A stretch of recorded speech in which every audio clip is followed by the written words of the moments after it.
Hello there, good morning and sincere apologies for the late start of the news. Let's take a look at the headlines for the morning's bulletin.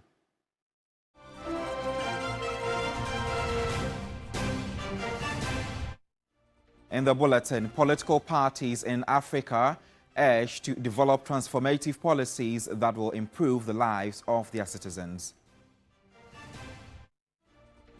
Ghana Registered Nurses and Midwives Association demands immediate placement of some 1,000 nurses and midwives who completed training between 2021 and 2024 but are still waiting for postings. Ghana Football Association GFA approves the amendment to extend the presidential term limit for its leadership from 2 to 3 terms.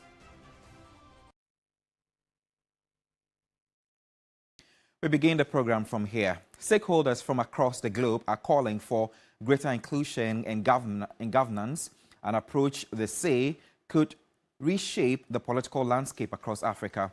The call was made during the African Political Party Summit, which brought together representatives from over 300 countries to chart a new course for political parties on the continent.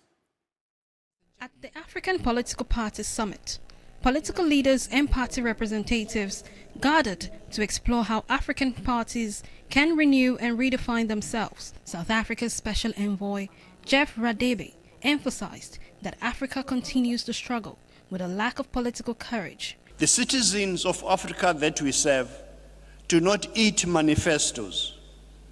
They cannot build their futures on political promises that dissolve after elections. They are tired of leaders who speak of unity in public but sow divisions in private. Tired of politics that consumes resources but produces no tangible change. Also present was Alejandro Moreno Cardenas, president of the Conference of Political Parties of Latin America and the Caribbean, COPAL, who said that democratic backsliding should not be encouraged. We must promote in our political parties the participation of young people and women. Public interior has created in some cases gaps that are filled by populist movement, but they do know how to exploit the needs of their peoples while they drive political fragmentation and the distraction of political parties. Vice President Nana Jane Opoku-Agyeman stressed that politics must deliver tangible outcomes. Our people do not ask us to perform politics for its own sake. They deserve politics that translates into food security, decent jobs, functional schools, accessible health care, efficient infrastructure, security, and justice. They expect us to focus not just on the next election, but more importantly, on the next generation.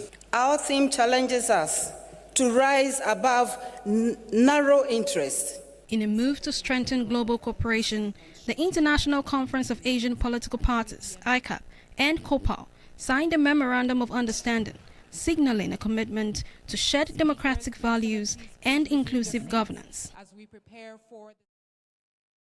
And you can clearly see over 30 countries to chart a new path and a course for political parties on the continent over there, with Vice President Jane Nana Opoku-Agyeman addressing the people there. But away from that, we focus on other stories because the Ghana Registered Nurses and Midwives Association is raising alarm over the delay in recruiting more than 1,000 qualified nurses and midwives who completed training between 2021 and 2024 but are still awaiting for government postings.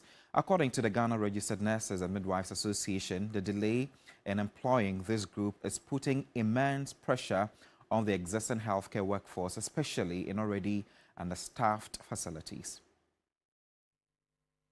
The leadership of the GNMA made the call during a ceremony to mark this year's International Youth Day in Accra.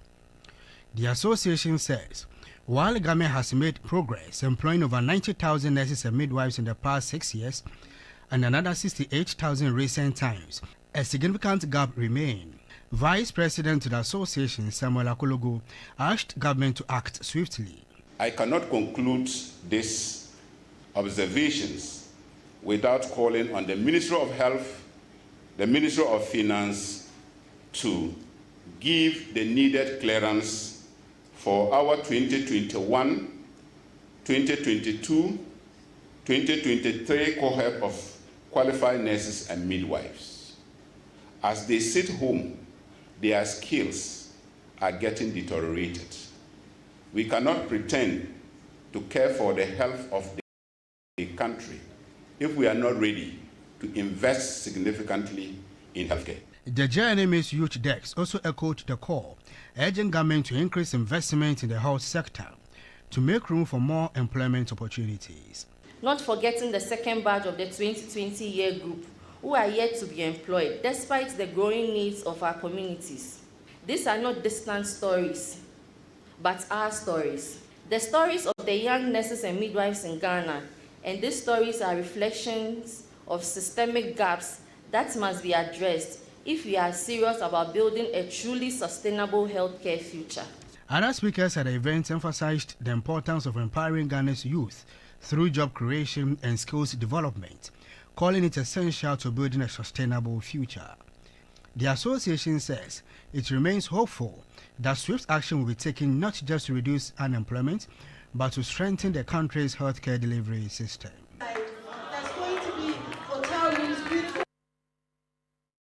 The Narcotics Control Commission, NARCOC, has arrested Lincoln Okaija, the prime suspect linked to the seizure of 738 compressed parcels of suspected cannabis at Swiss Port Kotoka International Airport. Okaija was apprehended at the Aflao border while attempting to flee the country to Togo en route to France. His arrest follows days of intense surveillance and manhunt by NARCOC operatives.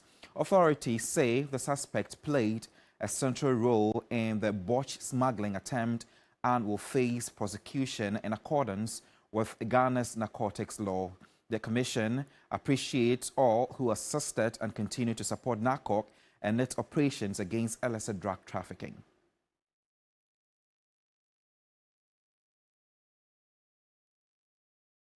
We'll keep an eye on this story and follow it subsequently. The Speaker of Parliament has urged Hansard editors across Africa to ensure their parliamentary reports reflect accuracy and neutrality. He emphasized the role of parliamentary reporting in preserving the continent's identity while urging government to provide resources to enhance Hansard editors. My colleague Christian Yali reports from Parliament. Hansard editors are responsible for the timely and accurate production of the verbatim reports of debate in the chamber. In his opening remarks at the 11th Biennial Conference of the Commonwealth Hansard Editors Association, Africa Region, Speaker Bagbin emphasized the critical role of Hansard editors in shaping public understanding of parliamentary democracy. Now, global governance itself is under serious threat. And I like the partnership you are building, so that together, not only in Africa, not only in the Commonwealth, but at the World Parliament, we can have a very well-structured system of reporting.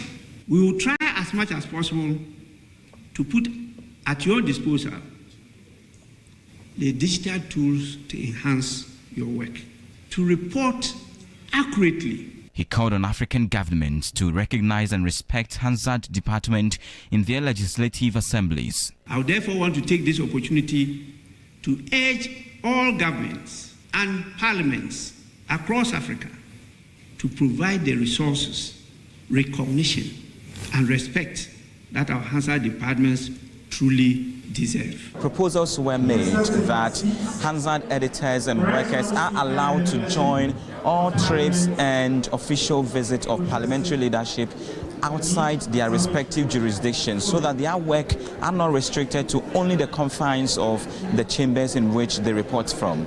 You don't just record proceedings in Parliament, nor committee hearings and committee proceedings. International programs that parliamentarians attend, including that of the Speaker, must also be properly recorded, and you must be present and must be part of the budget. contemporaneous to the processes happening in Parliament, the relevant institutions, if it is possible that we set up our recording systems, the Hansard department, so that even as proceedings are going on, even as debates are going on, that institutions relevant to what is happening get notified so that they can be interested. The 5-day conference will propose a framework for embracing technology and innovation for enhanced parliamentary reporting. Christian Yale, TV3 News. The National Communications Authority, NCA, has suspended the operations of 9 radio stations across the country, including 3 Wuntumi FM stations in Kumasi and Takrade for various infractions. In a statement dated August 12, the NCA said the move follows the end of a 30-day grace period granted by President John Dramani Mahama for defaulting stations to rectify violations and broadcasting regulations. While some acted within the amnesty period, others failed to address key breaches such as unauthorized use of studio to transmitter link frequencies and operating from unapproved transmitter sites. The regulator says these stations were operating without a valid certificate of compliance, contrary to Regulation 54 of the Electronic Communications Regulations 2011 Legislative Instrument 1991.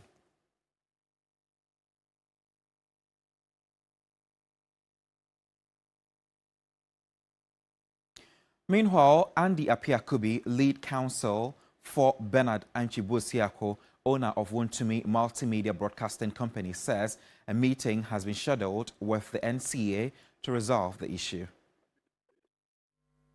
My instruction is that my clients have written to them to come and undertake the instruction of the site of the mosque. So right. They've been waiting and they have not come. And the understanding of NCA as we received the communication is that we have not complied with the directive in respect of the development of the mosque. Right. But we are saying that we have finished. It is left for them to come and inspect. So tomorrow we are filing a response to their communication, explaining our position and hoping that the engagement will bring some finality to the impasse. Economist and statesman Kwame Pianim has pointed to what he calls bad procurement policies as the primary reason for the persistent losses at the Electricity Company of Ghana, which is the ECG. He urges that rather than tackling the fundamental issue of inefficiency, the government is resorting to stopgap measures that fail to address the root cause of the problem. When I started life in Ghana, energy, petroleum, was contributing about 9–10% of government revenue. Now, we've reduced the tax on petrol to such an extent that we are now subsidizing it. ECG is electricity. If the problem, the shortfall is electricity, let's raise the money on electricity. Don't put it on vehicles. If you put a tax on vehicles, it's supposed to do with the roads and whatever problem they are causing. We don't take one problem from one side and go and put on another side. You know, ECG, and last 2 weeks, we buried a former chief executive of ECG, Mr. Kalechi. When Mr. Kalechi was chief executive of ECG, it made profit. So ECG can make profit. Why doesn't ECG make profit? Because of bad procurement policies. And people think that the country owes them a living through procurement at ECG. The Ghana Football Association has taken a significant step by approving a constitutional amendment to extend the term limits for its president from 2 to 3 terms during its 31st Ordinary Congress held at Pram. Other key issues were discussed at the event. Bailey Shen has more. At the 31st GFA Congress held at the Ghana Soccer Center in Pram, a number of key decisions were made. Top of the agenda was the presidential term limit for the GFA president. Now, it was agreed by voting that will be extended from 2 terms to 3 terms. 114 said yes, 6 said no, and 3 said they would not participate in the voting process at all. Now, when Keto Kraku was asked whether he would vie for the presidency again after his 2nd term ends, this is what he said. I think that question is premature. We have, at the minute, almost 2.5 years to serve the Ghanaian game. And when it comes to that time, I will make a decision. Just like many other people who are eligible to make a decision and to contest. Okay, so this should not be a topic for us. What should be a topic is how we handle the new wind that is blowing around our domestic game. Passed alongside the increase in the presidential term limit was the inclusion of a 2nd GFA vice president, and that spot has been reserved for a female. It is expected that that will come into effect fully at the 2027 GFA elections. Also, the Ghana Premier League clubs will receive a huge cash boost. Now, 9,500,000 Ghana cedis has been invested as prize money for the top 15 Ghana Premier League sides. The winner would ultimately receive 2 million Ghana cedis, whilst the 15th place team will receive 200,000 Ghana cedis. Of course, 16th, 17th, and 18th will be relegated and so will not receive any prize money at all.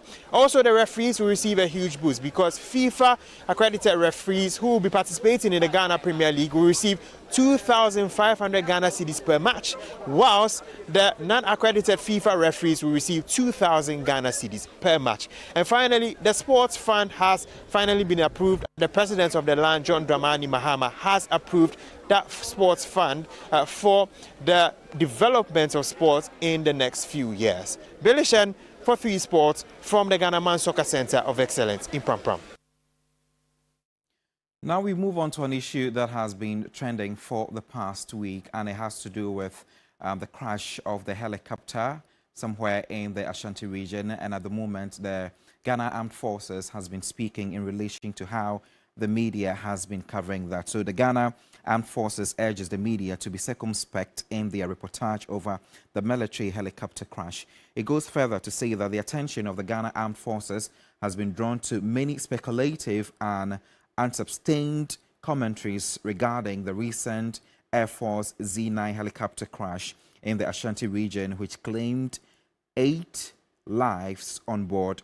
For the sake of the bereaved families and loved ones, the Armed Forces urges media practitioners, panelists, social commentators, bloggers, and content creators to be circumspect in their reportage as a way of according respect to the memories of the fallen heroes and to mitigate the sorrows of the bereaved families. It goes further to say that the Armed Forces wishes to acknowledge the immense public interest in the accident, assuring that painstaking investigations have begun to unravel the cause of the crash. The Armed Forces will do everything possible, including collaborating with international agencies, to bring closure to the incident. At this point in time, any purported conclusions based on opinions, perceptions, and conjectures will be premature and misleading. The public is therefore advised to be wary of such reportage. The Ghana Armed Forces is grateful to the government, institutions, and many individuals for their support. It concludes by saying that once again, the Ministry of Defense, the Military High Command, and the entire Ghana Armed Forces extends its condolences to the bereaved families. May the souls of our patriots continue to rest in peace. And this was signed by V.A. Ahen, who is Captain, Ghana Navy, and Acting Director, General Public Relations.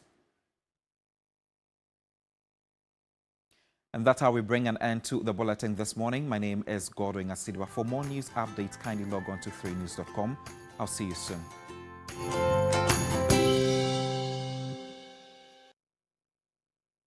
Key Points, the #1 award-winning television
A rather wet morning.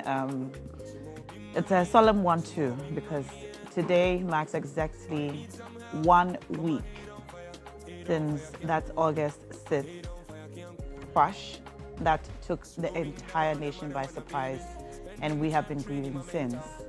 On this day, exactly a week ago, 8 Ghanaian men left home. I'm sure told their families they were going to go and come back. But late in the day, we heard very terrible news about a helicopter crash, which claimed all of their lives. And a week on, we still mourn with the families. And all of us, all Ghanaians as a whole. Roland, how are you doing? I'm well.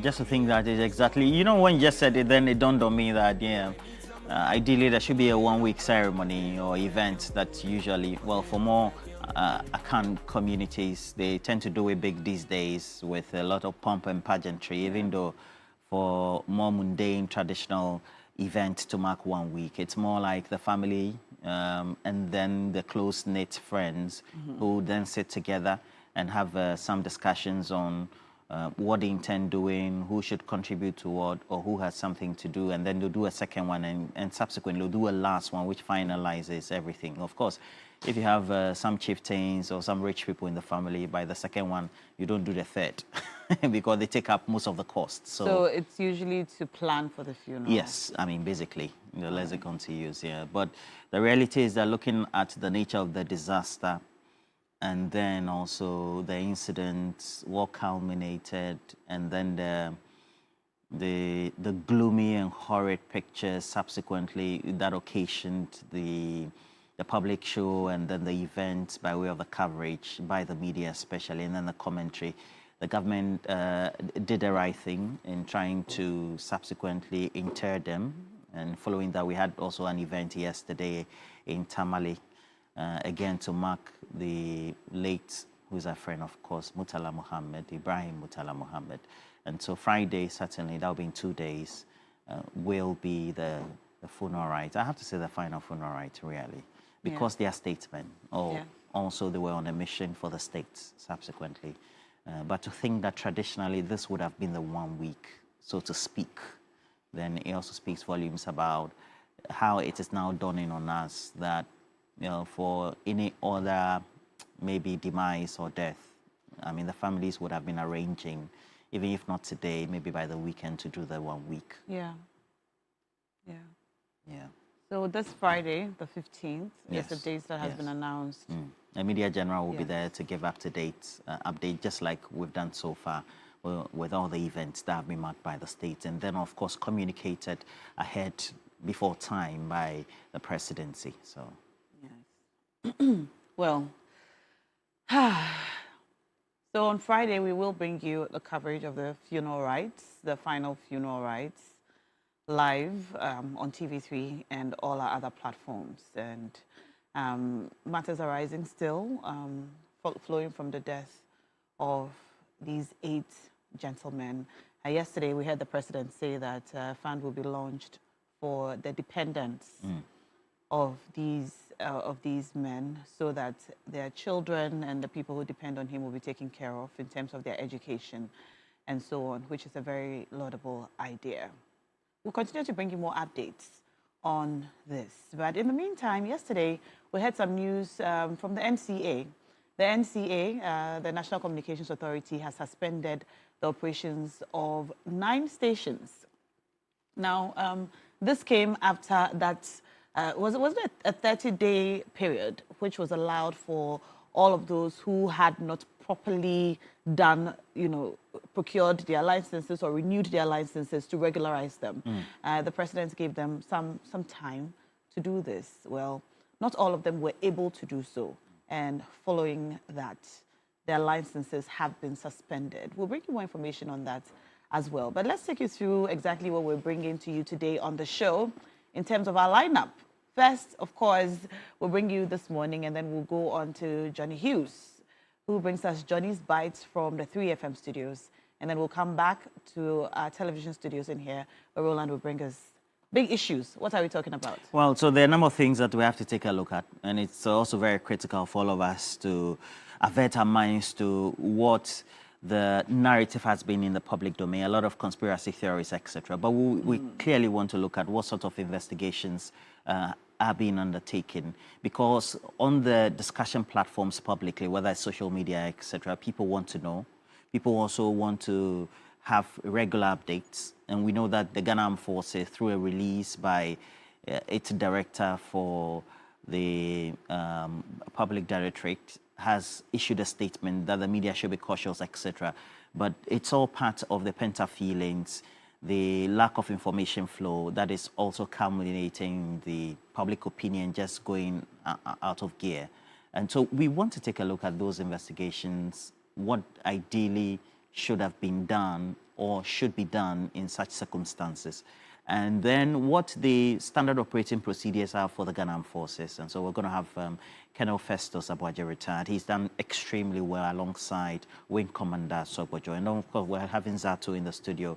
And then the chairman or president for the Common Sense family, Solomon Owusu as well. And then we have the others joining us subsequently. We have TMK, legal practitioner, also joining us as well. All right. So that's by way of big issues. Certainly. And that matter on the Ghana Armed Forces, basically asking media practitioners, social media users, bloggers, content creators, and so on, to be circumspect, you know, about some unsubstantiated comments and speculative comments about how things ought to have been done. So from this conversation, we will be able to get a clear picture exactly what ought to have been done and what was done, and then we can, you know, make more informed comments. Precisely. On the matter. And I think we can activate the phone lines to allow you also to let us know what you think about this on this morning today. We're talking about that communique from the Ghana Armed Forces asking us, the media, and you, if you have a social media account, if you have said anything about, you know, what ought to have been done in terms of the emergency response, how the armed forces should have, or how the processes they should have followed following the crash and so on.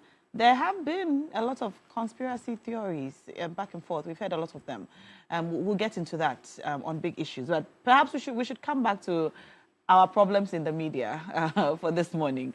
The NCA has suspended the operations of some 9 radio stations across the country, and it includes 3 of Muntumi's stations, Muntumi FM stations in Accra, Kumasi, and Takrady, for various infractions. And the statement was released yesterday. It was dated the 12th of August from the NCA, saying that the move follows the end of the 30-day grace period, which was granted by the president for defaulting radio stations to rectify various violations. All right, so let's talk about that this morning on TV3 New Day. The phone lines are now active. It's time for This Morning.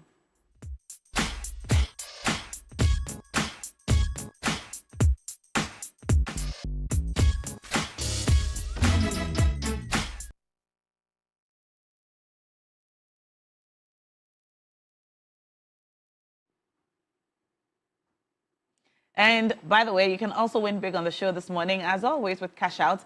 Dial star 439 hash, select option 2 for TV3 and win big. All right? Dial star 439 hash, select option 2 and win on cash out. I'll let you know exactly how much we're giving you today and whether we have some bonuses or not. How about 1,000 cedis to 10 of you? Yep, 1,000 cedis to 10 of you this morning on the show. 1K going out to 10 of you, 10K. In fact, I have more than 10K because we've got bonuses as well. For those of you who don't win the ultimate 1,000 cedis, you can win bonuses of 200 cedis and 300 cedis simply by playing. And the bonuses there is plenty. 1K going out to 10 of you, but bonuses going out to a lot of you. And we don't do the bonus draws live on TV, all right? You just receive the money in your wallet. All right. It's time for This Morning now. We have our first caller joining us. Hello? Yeah, good morning. Good morning. You're welcome to the show. What's your name? Where are you calling us from?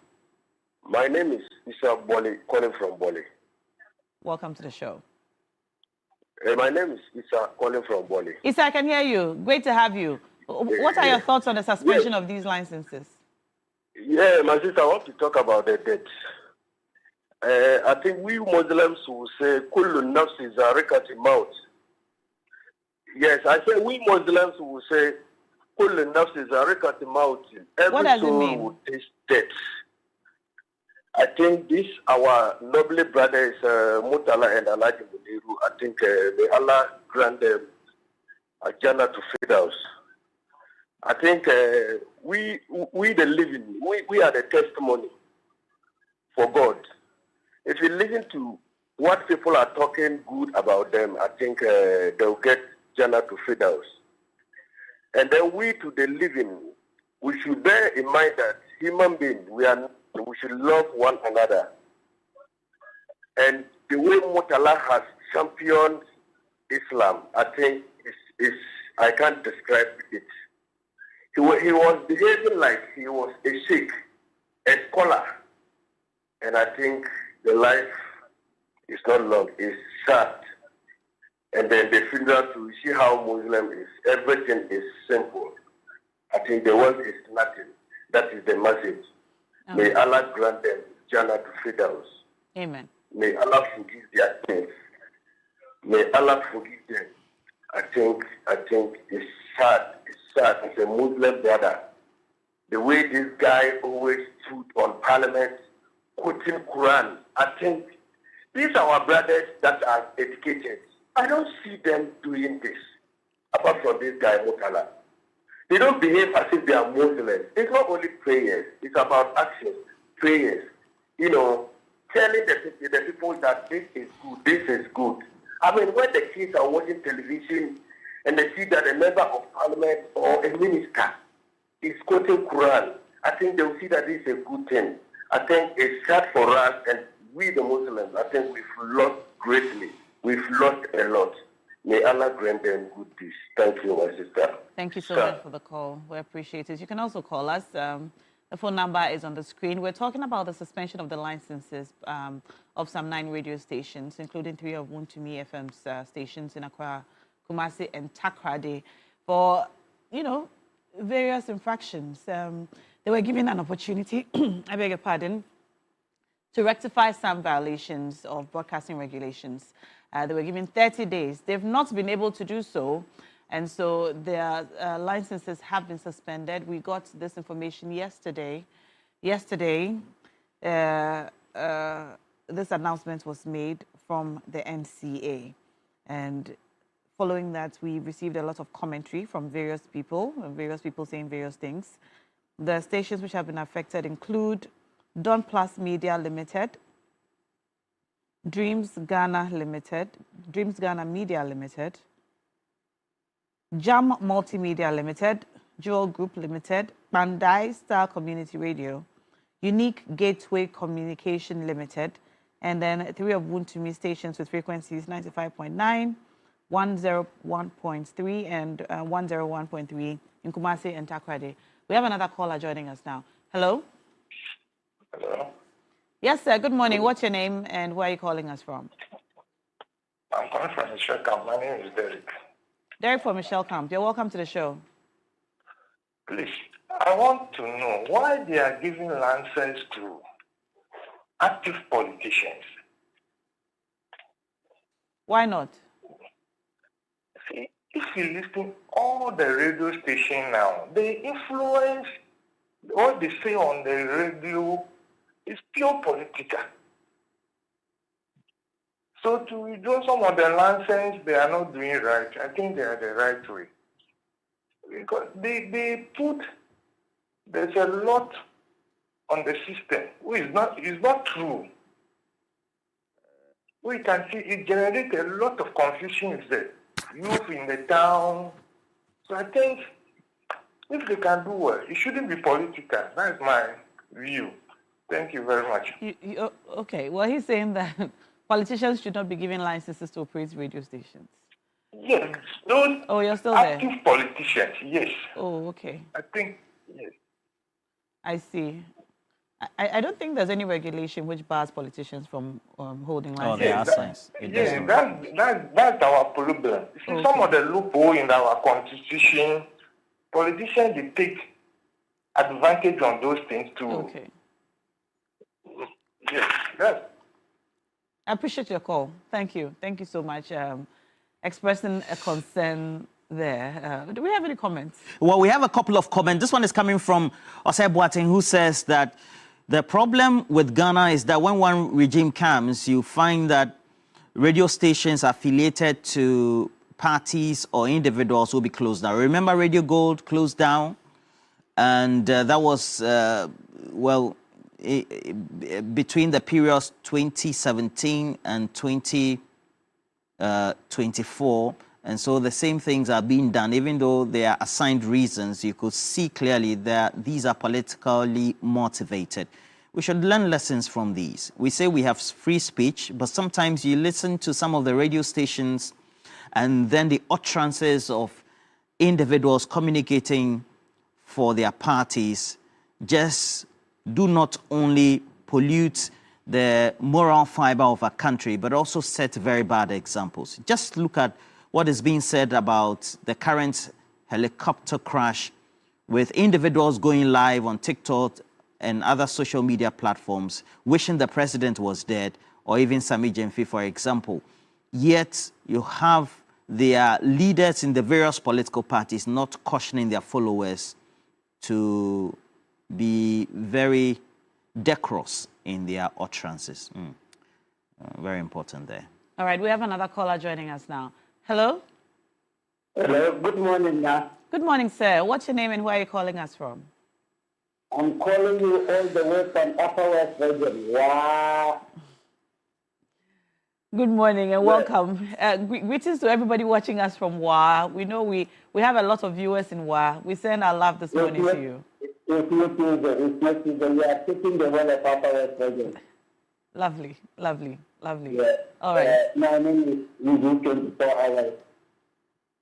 We wish our government a very good life in the matter for that, because it is not easy to die for your duty. This is a perfect. This is a perfect.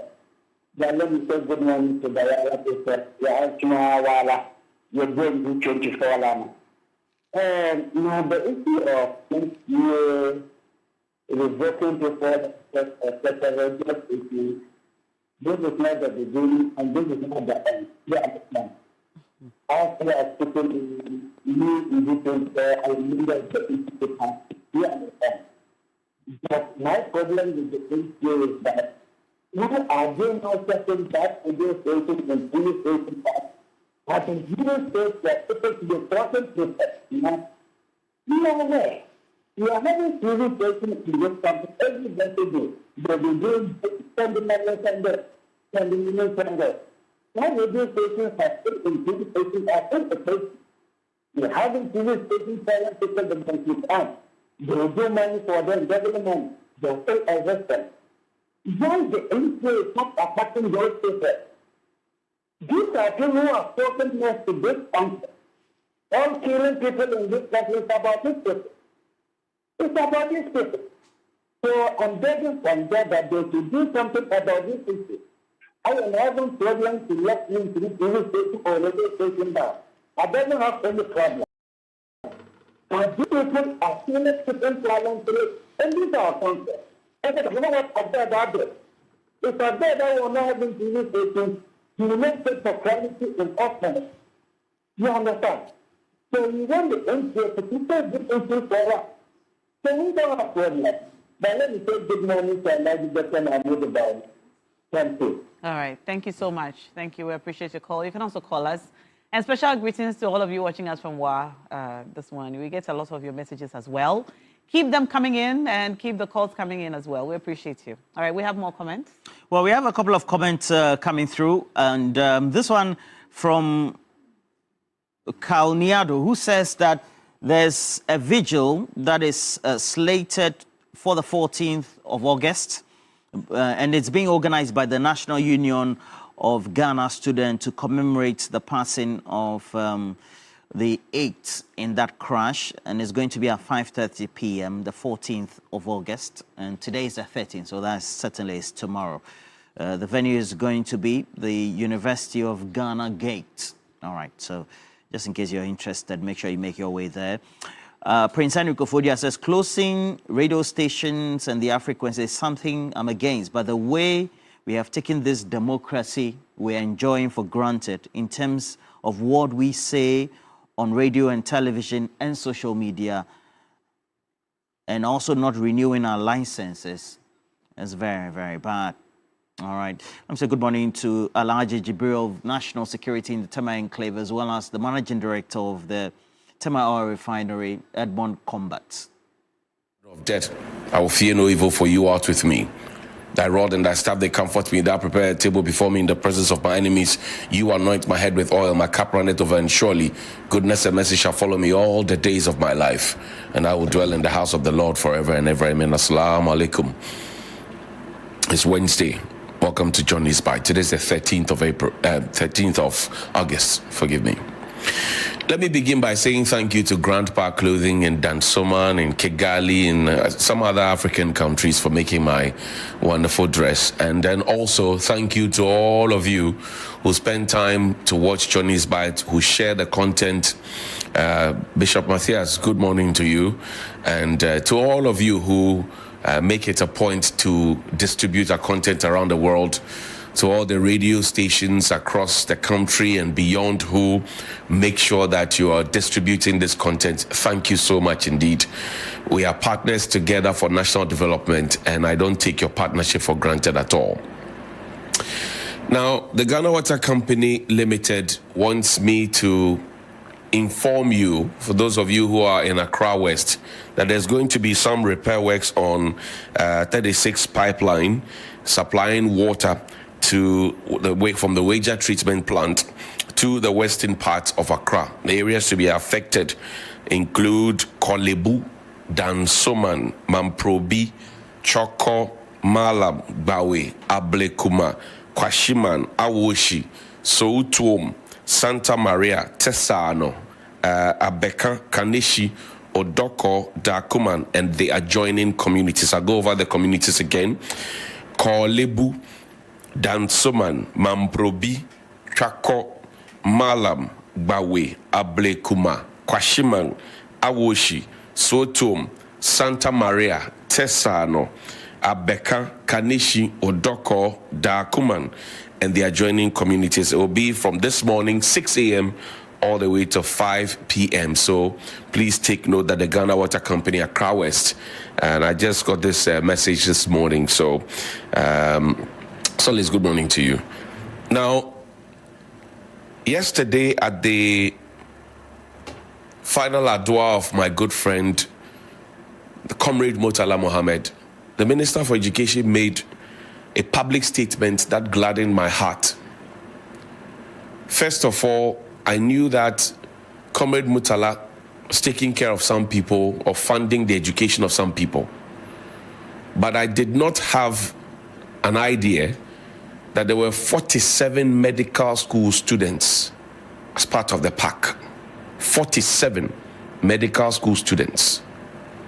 And if you have relatives who have undergone medical training or are still undergoing medical training, you know what I'm talking about in terms of the bill. So for one man to have shouldered 47 medical students, it's remarkable. And so I'm sure you can now understand why I wept. But yesterday, the Minister for Education said, look, my brother is gone. The Honorable Haruna Idrisu, MP for Tamale South. He said, yes, my brother is gone. But for all the 47 medical school students, I will continue where my brother left off. And for me, it gladdened my heart that a legacy so strong, established, but by the will of Allah, was truncated. Another brother says, I will take on this. This week I've been talking about humanity, and I've been talking about how we can live, go back to the communal way of living as a people. So congratulations to you, Honorable Haruna Idrisu, Minister for Education, and thank you so much for not shattering the dreams and hopes of these young people who later will come and serve all of us within the health system. Thank you so much. Thank you so much. Thank you so much. Thank you. We are grateful. Now, a father connected with me, and today I'm going to read a lot of love letters to you. This is what he said. He says, "Good evening, Johnny. Please, we need your attention." So for a moment, I thought he wanted me to stand, so I stood up. And then he says, "My daughter is in level 400 at the University of Ghana, Legon. And she's at the Legon Hall. We pay 100 Ghana cedis at the beginning of every semester since level 100 as generator fees. Yet, whenever there is light off, no generator is put on. They pay 100 Ghana cedis, according to this father, as generator fee every semester. But when the lights go off, no generator is turned on." And then it says, "As I chat with you now, Sabah Hall and Legon Halls are in darkness, or have been in darkness since 3 a.m. and up until now, nothing. Students of these halls have to go to other halls to charge their phones, laptops, and even ironing. You can investigate it now, and see why they are cheating us, we the parents, like that in this era. Imagine the number of students who pay 100 Ghana cedis at the beginning of every semester, and do the calculation. Please help us, voice of the voiceless."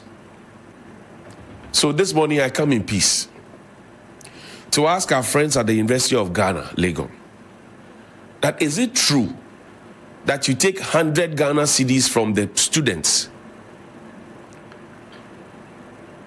Is it true, Legon Hall, and now he added Sabah Hall, is it true that you take 100 Ghana cedis from the children or the students to say to them that you will be giving power when the national grid goes off or the national supply goes off? And is it true that when the light goes off, the generator is not turned on? Is it true? Is it also true that the students go to other halls to go and iron, to go and charge their phones, their laptops, and other gadgets? Is it true? If these are true, what is your response, or what are your responses? And what do you intend to do about it? Do you intend to give them a refund? Because they're asking me to calculate the number of students and how much money is involved in this 100 Ghana cedis for power. I come in peace. So somebody also just sent 626 a message. Same at Valco Hall, the graduate block. What is going on? If you take people's monies to promise them to give them power, when the power goes off, give them power, because these things do not look good on our premier university. So I'm just saying, good morning, I come in peace. Maybe tomorrow I may not come in peace. So good morning. I'm just saying good morning to you. Now, yesterday I understand that the Ghana Police Service picked up 2 people. A gentleman who often comes on social media and is holding one ear as if he has an ear problem. And he'll be talking all manner of baloney. Why have they been picked up? They've been picked up over TikTok viral video threatening the lives of the President of the Republic and his wife, the First Lady. In fact, the first day I heard Helen, I mentioned this to Helen, that I saw the TikTok video and I was shocked, suggesting to us how they were going to kill the president and behead the wife of the president, the First Lady. And this was on TikTok live, and they were saying all manner of things on it. Initially, when the arrest was made, you had party fanatics on social media suggesting that they just made a post about the president and they have been picked up.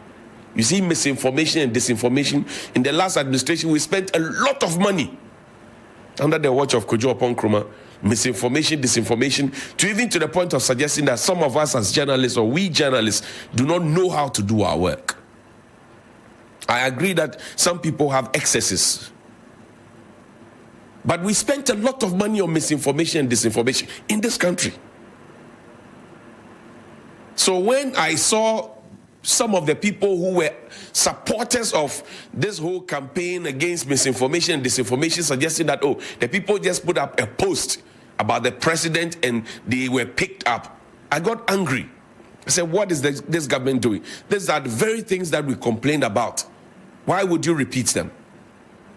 And then I get the fine details of somebody suggesting that we will kill the president and behead his wife. We'll cut off the wife's head. A big trinity. And they spoke in P. What were they seeking to achieve? We have not finished grieving. And if what we know is true, the individuals, the 8 gallant men who died in that helicopter crash last Wednesday, unfortunately, we're told that the president was supposed to be on that flight. We're told that the minister for roads was supposed to be on that flight. And you know that when the president moves, the chief of staff moves with him. I decided that I was going to do this analysis on the plane crash after the funeral. But this has triggered it, so I'll start a bit of it. When the president moves, the chief of staff moves with him. And you have about 5 or 6 cabinet ministers. Imagine if they were all in that plane, that helicopter, and that crashed. We have already buried 2. We will bury other 6, 8. If these people had died, the government would have crashed. Yes. There's no mince words at all. The government would have crashed. You have no president. You have no chief of staff. You have no minister for defense. You have no minister for interior. You have no minister for roads. You have no minister for lands. You have no minister for science, environment, science, and technology. Your government is crashed. What would that mean? So it is not a thing to joke with. That is why I didn't take it lightly on Mr. Kofi Akpaloo. It is not a thing to joke with. Look, we were in this country when Dr. Leo McPalm, Dr. Agojo, now DCOP, ACP, he was kept on that rank for God knows how long. He was punished. What was his crime? He was added onto a WhatsApp page, a WhatsApp group. We picked helicopters. We went to the Atimpoku area. We were circling the area. We have seen some in this country before. They were circling the area. What did Dr. Leo McPalm, now late, he died. What were they going to do? They said, oh, they went to organize a coup. What did they have? Scissors and some bread knife or something. Did they take that into coup? Now here are people who are emboldened. And you know, TikTok is the Gen Zs like TikTok. So what was the actual intention of these people? The lawyers will tell you that nothing convicts a man faster than his words. And the Bible says, out of the abundance of the heart, the mouth speaks. This is not witch hunting. It is their own mouths and what was in their hearts and in their heads that have brought them into the bosom of the law. And so the law must deal with them. Were we not in this country when a radio presenter sat on air and spoke ill about Madam Rebecca Akufo-Addo, Mrs. Rebecca Akufo-Addo, and the state apparatus was marshaled? The state apparatus was marshaled. It was a civil matter, but the state security was marshaled to go and pick him up, and they threw him inside cells. We use state resources to intimidate people. These people are threatening the life of the President of the Republic elected by the universal adult suffrage of the Republic of Ghana. Right-thinking members of society queued in the sun to elect him. He swore the right oath. He didn't come to power through the barrel of a gun. Indeed, we were all paranoid. In the previous administration, when talks were about coup, d'etat, and the rest, and I asked a question that if you have your president, chief of staff, and key cabinet people wiped off, what does that mean? Will it be right then for the military to step in?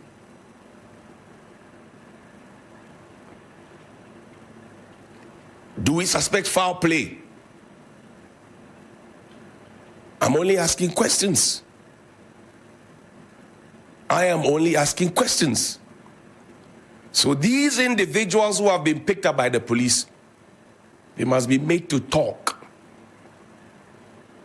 They must talk. They must tell us what they know. And there were a tall list of people on that live TikTok. They know themselves. I will urge the police to find all of them. They must talk. They must give us their plan. How they intend to kill the president and behead his wife. A very silly way of living. Very, very silly. And people will be misconstrued and be calling him a journalist. Such idiocy being displayed publicly. Find me the Bible quotation. Ephesians 6 verse 1 and 2 and maybe 3. And this was taught to me many, many, many years ago by 3 strong women, 2 who have departed from this earth. Mama Badu, as we called her, Mrs. Charlotte Hiagbe, and the only surviving one, Auntie Doris Papo.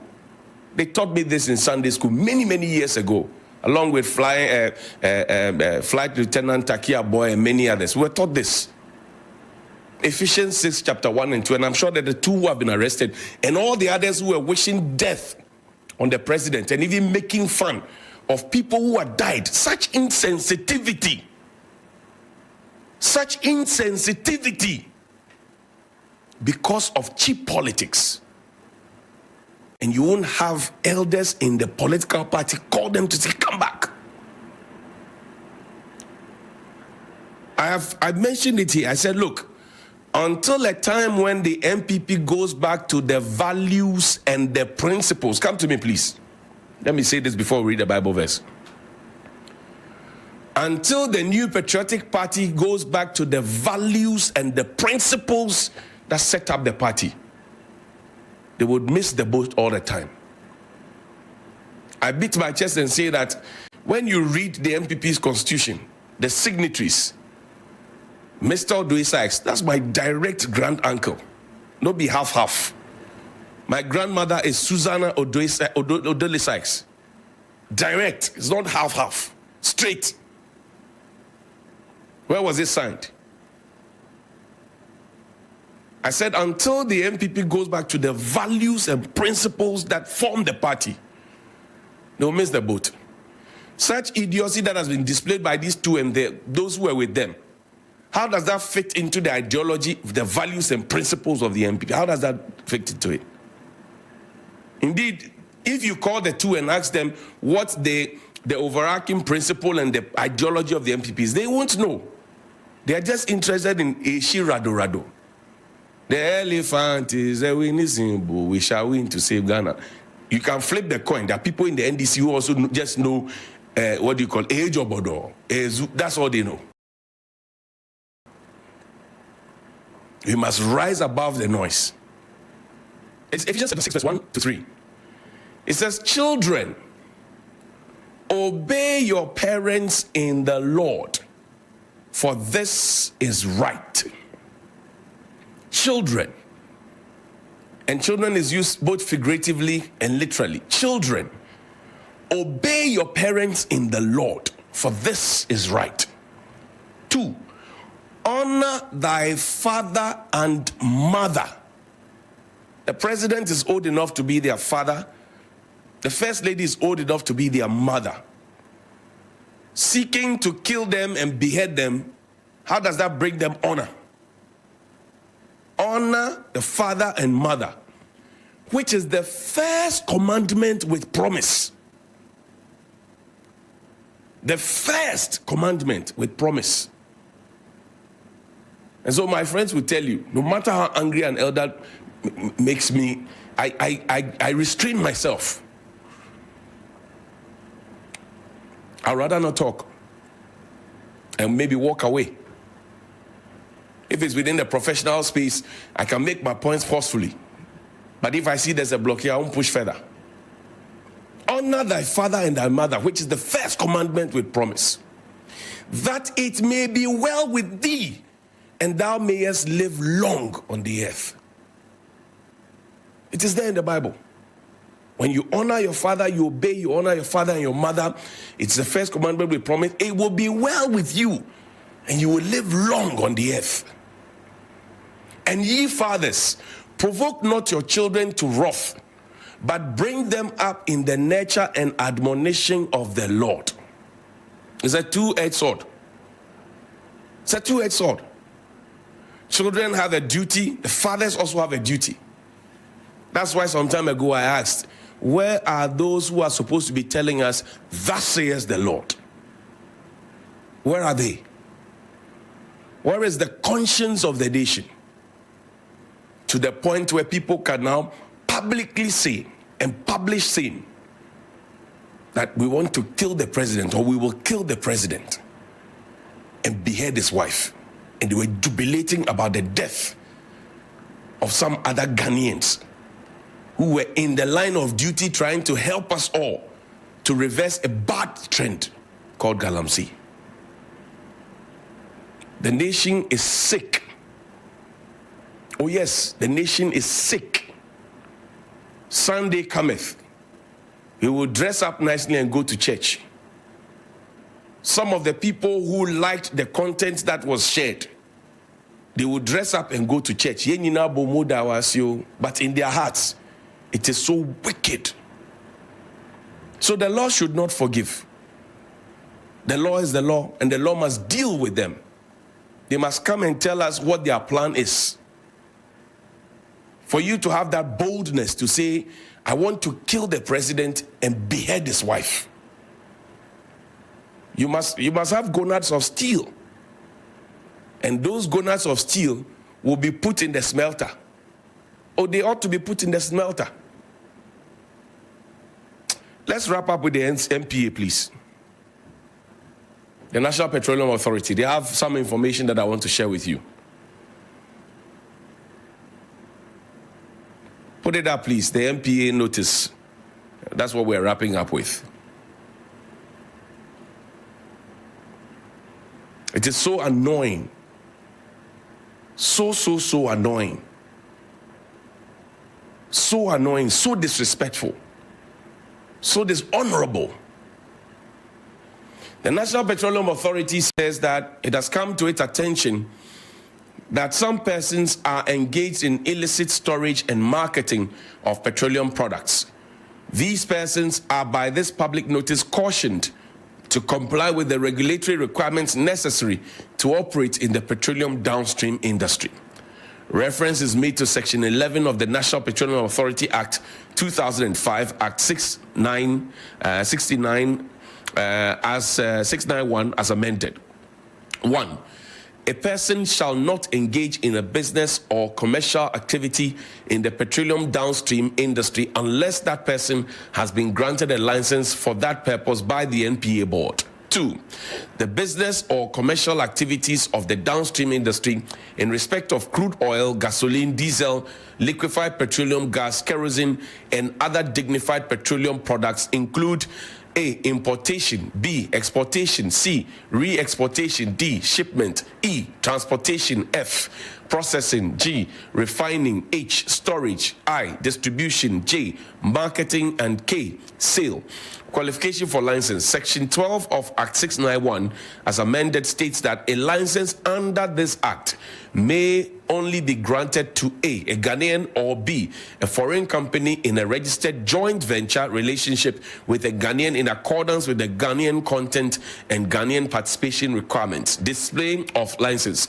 The act also states that A license issued under this act shall be conspicuously exhibited by the licensee in a prominent place on the business premises. By this notice, the MPA is cautioning all persons that failure to acquire the requisite license as required by the MPA Act will result in the locking up and or decommissioning of all illegal outlets. For further inquiries, please call 0302-550-380. That's 0302-550-380. Visit www.mpa.gov.ga, signed by the Corporate Affairs Directorate yesterday, Tuesday, August 2025. Our sermon is ended. But you see, the gentleman who has been picked up, the name he uses on social media is Fanti Comedy. He is no Fanti. I am Fanti. How Fanti? He is no Fanti. And the fact that he chooses to pick a whole tribe to put on himself and play the fool like this, he ought to be dealt with all his other conspirators. He ends my sermon. Please call me 055-924-2717 and 055-691-0154.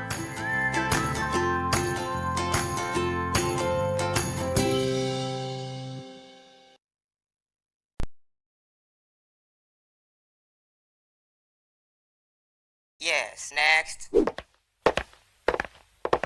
Hey, Nadia Benson, Me didn't tum. Mr. Freddy Calico, just call me cockroach. Now, Mr. Freddy once now. Hey, is that you? Improve car.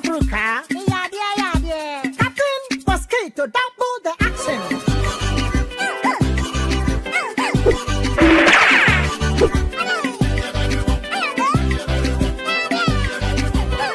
Me did this sasso spray. Mr. Freddy sasso quell. Yeah, go to my sasso.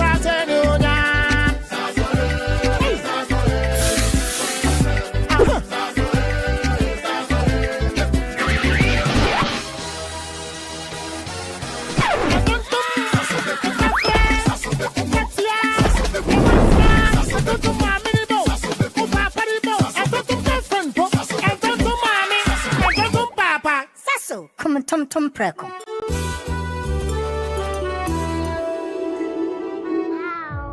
Let me see. She's never had a toothache before. There might be a cavity. Don't you use Pepsodent? We used to, but I'll try the new one. Ah, that's why. But doesn't every toothpaste give cavity protection? Not really. Pepsodent's Cavity Fighter repairs tiny invisible holes to give 10 times stronger teeth. Will you trust Pepsodent? Definitely. Pepsodent. 10 times stronger teeth. Use Pepsodent's Cavity Fighter. Ready for school? Yes! My champs, they use a lot of energy at school. I know because imagine the energy they may have used up to return home this transformed every day. Your champs need nourishment and energy. Give them the Milo Energy at breakfast, now with vitamin D that supports energy release to help their daily performance. Milo Energy.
And subsequently, you're going to get a prompt increase the number of tickets you have, become one of those luckiness as always. And, well, you know that we're just midweek. And for you to be able to mourn with us, buy those beautiful natural flowers, organic. You should be able to afford them. But you only will be in a position to afford them, actually more of them, including with your colleagues, members who want to commiserate with the presidency and the entire people of Ghana for the demise of our own compatriot, the 8th, a week ago, or exactly a week ago today, by increasing the number of tickets you have. So as always, please make sure you are in a position to do that. Yesterday, the final funeral rites were convened or held in Tamale for Murtala Muhammad. Ibrahim Murtala Muhammad just a week ago was, I think, an hour a week ago up to now, was getting ready to give us some messages as part of his great contribution interactions with some of us, as he usually would do. And just quite an unfortunate incident so far. Indeed, I can see that 3 out of the 4 of us here were present at the time. It was Rashid Tanko. Was it Rashid Tanko a week ago? And so this transpired. We brought this to you live as well. Brought you a lot of updates. Chris Amakon giving us the latest. I can see a couple of you on our streams. What do you feel so far about the demise of the 8th and the events that have been undertaken just to have their interment, so to speak? We're going to have the 6th finally laid to rest on Friday. Again, that will be live. Kwame is joining us. Nyata Gilbert, Samuel Kate, Prince Nani York, as always, is also joining us. And please make sure you share the stream. I can see Kwesi Mensah joining us from the United States of America, Albany, New York. And as always, please make sure that you share the stream. Obrin Ponkaba is there. And as always, we're going to have Zilis Dwayne, Charles Thompson, all of them join us. Please share the stream. Let's have some great conversations. And today, we want to bring into sharp focus the realities that are confronting us and get to look at, questions that are being asked, as we know that already investigations we're told are underway about, all the things that need to be done right for those investigations to come to some conclusion. Because, just this morning, Johnny pointedly was asking the question critically that the president was supposed to have been at that event a week ago. If he was there, then we didn't have replacements. Let's say we had Rose Minister, Interior, everybody else in there. I mean, that's the fulcrum of the government in itself. What really were the implications in that? And Hamza yesterday was here very furious, indicting the Ghana forces as well. They've swiftly also been rebutting, and so we'll tell you what the main issues are. But let me just introduce our guests for the morning. And we have Zato, Dr. Zato, good morning. Good morning. How are you? Yeah. And then TK, and lawyer TK Jimaga is here. Good morning to you as well. Good morning. And then the president of the Common Sense family. He's also an entrepreneur and also with the Movement for Change, but regular commentator on political issues, policy, etc., governance right here. Solomon, also good morning to you as well. Good morning, Roland. Thank you for joining us. Having the courage to be able to, all of you indeed, come here, because it's always not only a delight, but very educated to have all of you. Zilis Dwayne is watching us from the UK as well. Please make sure you share. Bruce Foko, I see you. Evelyn Chebafo, you are with the Bekwai Senior High School. I wish you a great morning. Dr. Joliet Yaira Tenge of the Ghana Military Academy in the faculty there, wishing all the best for the day. But please share the stream. Let's have a great conversation. We'll be joined by a retired Army Colonel, that's Festus Abuaji, and he has been also alongside Wing Commander Sogbojo, educating a lot of us about what the standard operating procedures are, what could have been triggered, etc. But pointedly, over the last 12 hours, it's the statement issued by the Ghana Armed Forces that has become very topical, a subject for discussions. And we'll put that straight on the screens for you so that when we can, we're going to have Colonel Festus Abuaji, retired, also joining us to explain some of the important questions that we have, because it's very important for all of us to be in tandem with what the conversations are when it comes to all the regular conspiracy theories that seem to be coming up, because the Ghana Armed Forces has been telling us the circumstances that might have occurred, the crash, the actions they undertook, but again cautioning the media to be circumspect in the type of reportage that we tend to undertake and the type of commentary we should allow and not allow, so that everything is in a proper spectrum. But since then, we've had a lot of things on social media. We have had TikTokers even saying that they would have wished that the president died, Sami Jemfie, etc. I don't know why, political stakeholders would allow their members to be going on that spree, but it's always something that has permeated our landscape. And the Ghana Armed Forces says that it has come to its attention. The Ghana Armed Forces says that it has come to its attention when it comes to a number of action that needs to be taken, because according to them, the media should be circumspect in the type of reportage that's undertaken, because they say that for the sake of the bereaved families and loved ones, the armed forces urge media practitioners, panelists, social media commentators, bloggers, and content creators to be circumspect in their reportage as a way of according respect to the memories of the fallen heroes, etc. But it's pointedly also the questions that are being asked about whether visibly, from our observation as a public, the deployment of those procedures for rescue, etc., of finding the missing helicopter on the radar was right, met public expectation. That's very critical in all the things we have to do.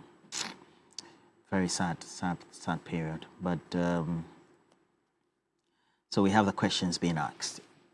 Colonel Festus Abwaje retired. His work with the UN, apart from just leaving the Ghana Armed Forces, also contributed to academia, public discourse in such vexed matters.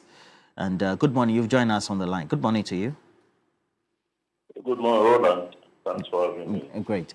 And straight away, we'll just get to the questions that have been raised across the public space on the narrative, whether the standard operating procedures, so-called, triggered by the Ghana Armed Forces on the day in relation to this disaster or crash were right, because clearly the public and those who tend to observe governance, the public space, etc., are just not happy. What's your own opinion on that? What can you share? Well, the fundamental issue that we are faced with, which I've mentioned repeatedly, is that we must learn as a country to owe it to the public to give information on incidents. Whether it's a Kosombo disaster, Apiate, or whichever other disaster. We are not doing well in that regard. So if we take this particular incident, it's very clear that Ghanaians are not being informed as to what went on or what has been going on since the rescue and the recovery and the investigation efforts and so on. But what has astounded me is the very strong-worded attacks on the Ghana Armed Forces in its entirety. I mean, somebody has said the commander of the Air Force, for instance, or the Central Command General Officer Commanding, for instance, has not done well. A particular individual or a CO4BM who is to do A, B, C, D has not done well. But we say the Ghana Armed Forces has lost, an individual yesterday on your set, a young man, is saying that he used to respect the Ghana Armed Forces, but he has lost confidence in them. He used other words that I don't want to mention. We need to be very, very careful and very, very circumspect. But what I'm doing is to gather as much information as possible. Then you apply timelines. Then you apply what in the army we call time and space. So if you are informed like the regional minister, for instance, he's in Obuasi. Then it took him 2 hours from what Ibrahim Abubakar told us, or some other media person. 2 hours from Obuasi to Sikamai. And then another 1 hour or so to get up the hill at the impact site. That's 3 hours. Now, you cannot say the regional minister did not get there in time, because he had to cover distances along roads that probably those of us who haven't traveled those roads would not know the nature of. By the time he got there, the military was there. The GOC was there. He went there with the fire service and the police, and I think other agencies. I know that national security was there, because national security is a bit, inconspicuous and that kind of stuff. Now, what were they supposed to do? What I've been explaining is that if this aircraft accident, as an assumption, happened at about 09:55, let's say, by 1000 hours on the 6th, it had happened. Who told us that there had been an accident? Was it not the eyewitnesses? They were already in the forest. They said they were there. They were on their farms. And this is what they saw. So if the military in Kumasi had to travel from Kumasi to Obuasi, wherever, Ekrofom, wherever, to Sikamai, I have not estimated that distance. And they have not told me what, the timelines are for the reasons that the press release has said.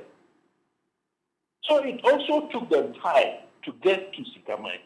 By the time they got there, for about 3 hours or 4 hours, the local community had been there and had been salvaging all manner of things, including wristwatches and so on, back to their homes.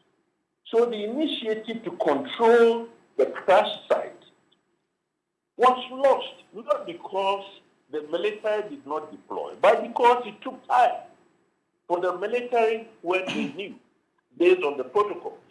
And it's not 30 minutes. I've heard people say 30 minutes. It's not 30 minutes. You trigger the alert 30 minutes after the estimated time of arrival, if you haven't heard where the aircraft was. That's the alert, initial alert. Then another 30 minutes, which will make it 1 hour, you then announce the distress. You make the distress call. And that is when you scramble all your resources. So it is not that at 10 o'clock the army knew or the armed forces knew. At about 1000 hours was when somebody said, look, this aircraft must be in your area. Have you seen it? Okay. And I know that the Air Force base called Kumasi to tell them that, of course, they were already there at Obuasi because the minister was going to go there. And then 4PM also has a forward operating base at Obuasi.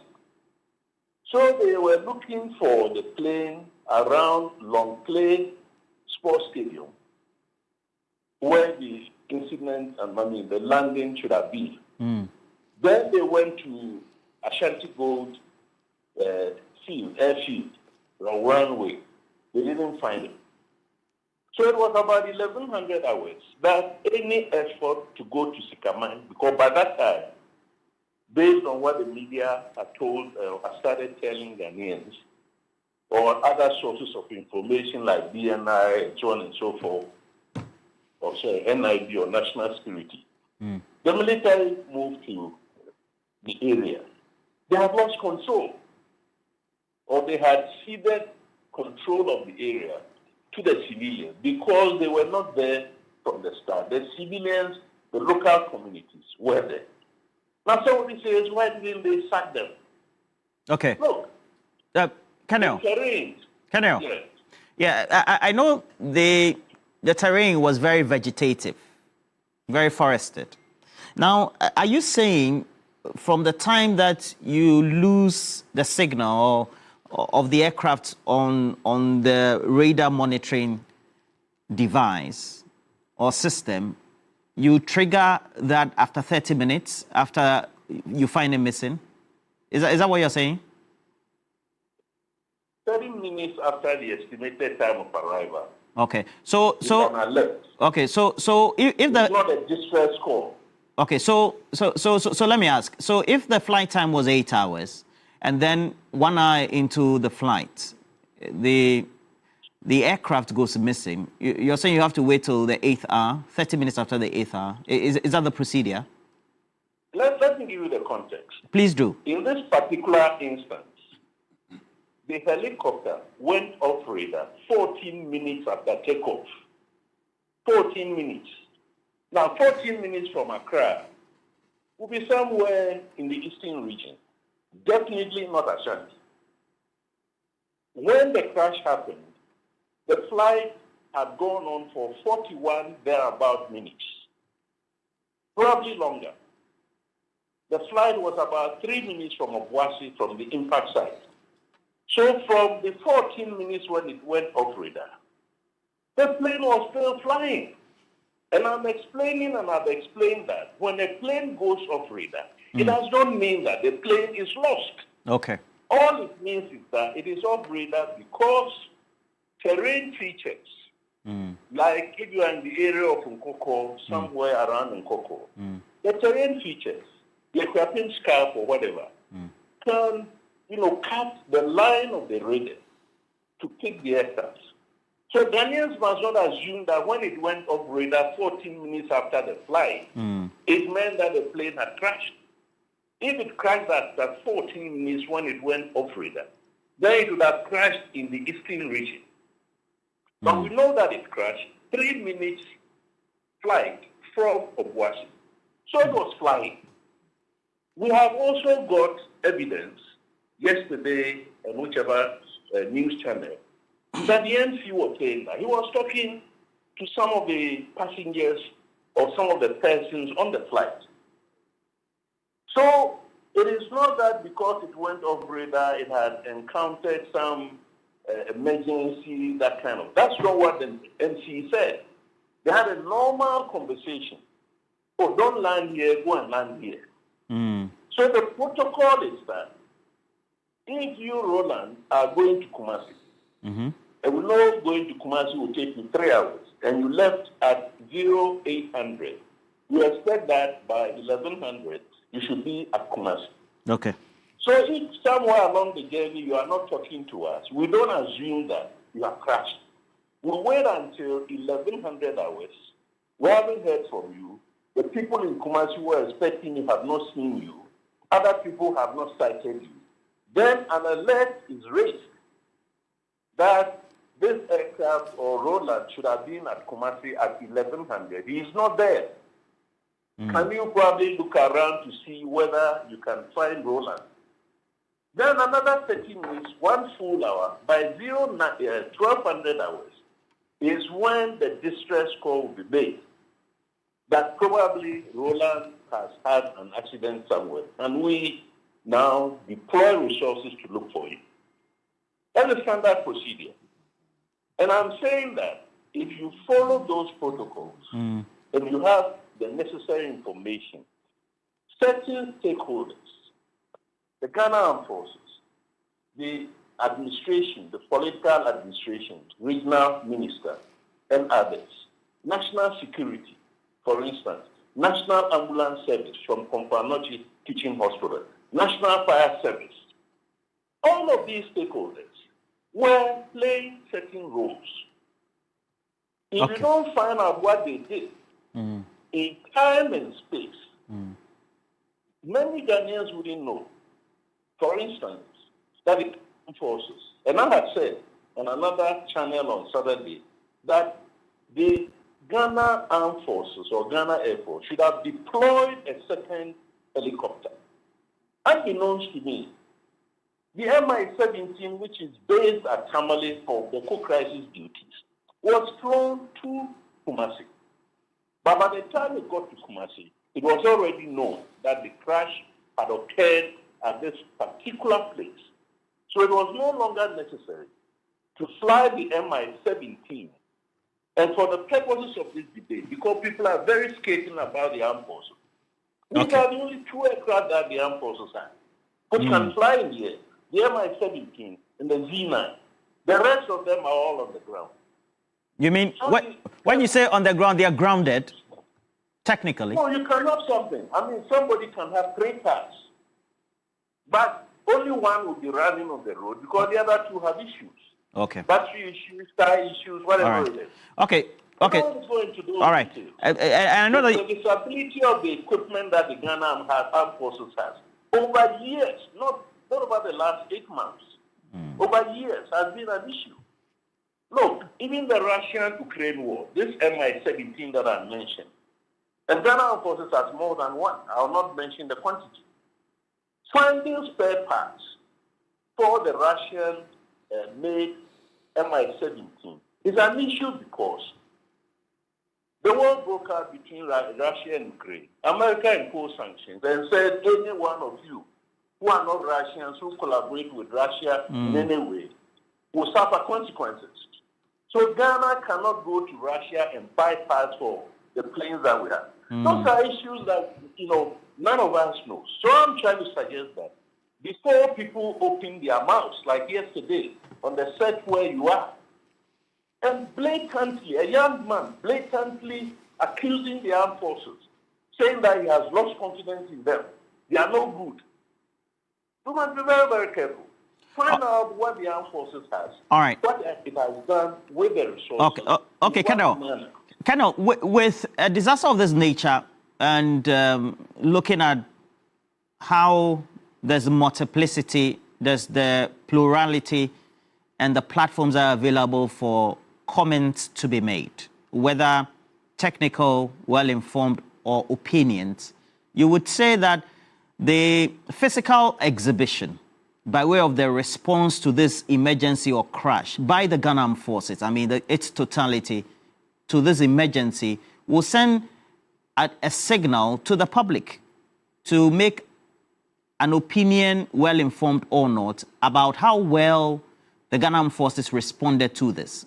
That is right, right? It is right.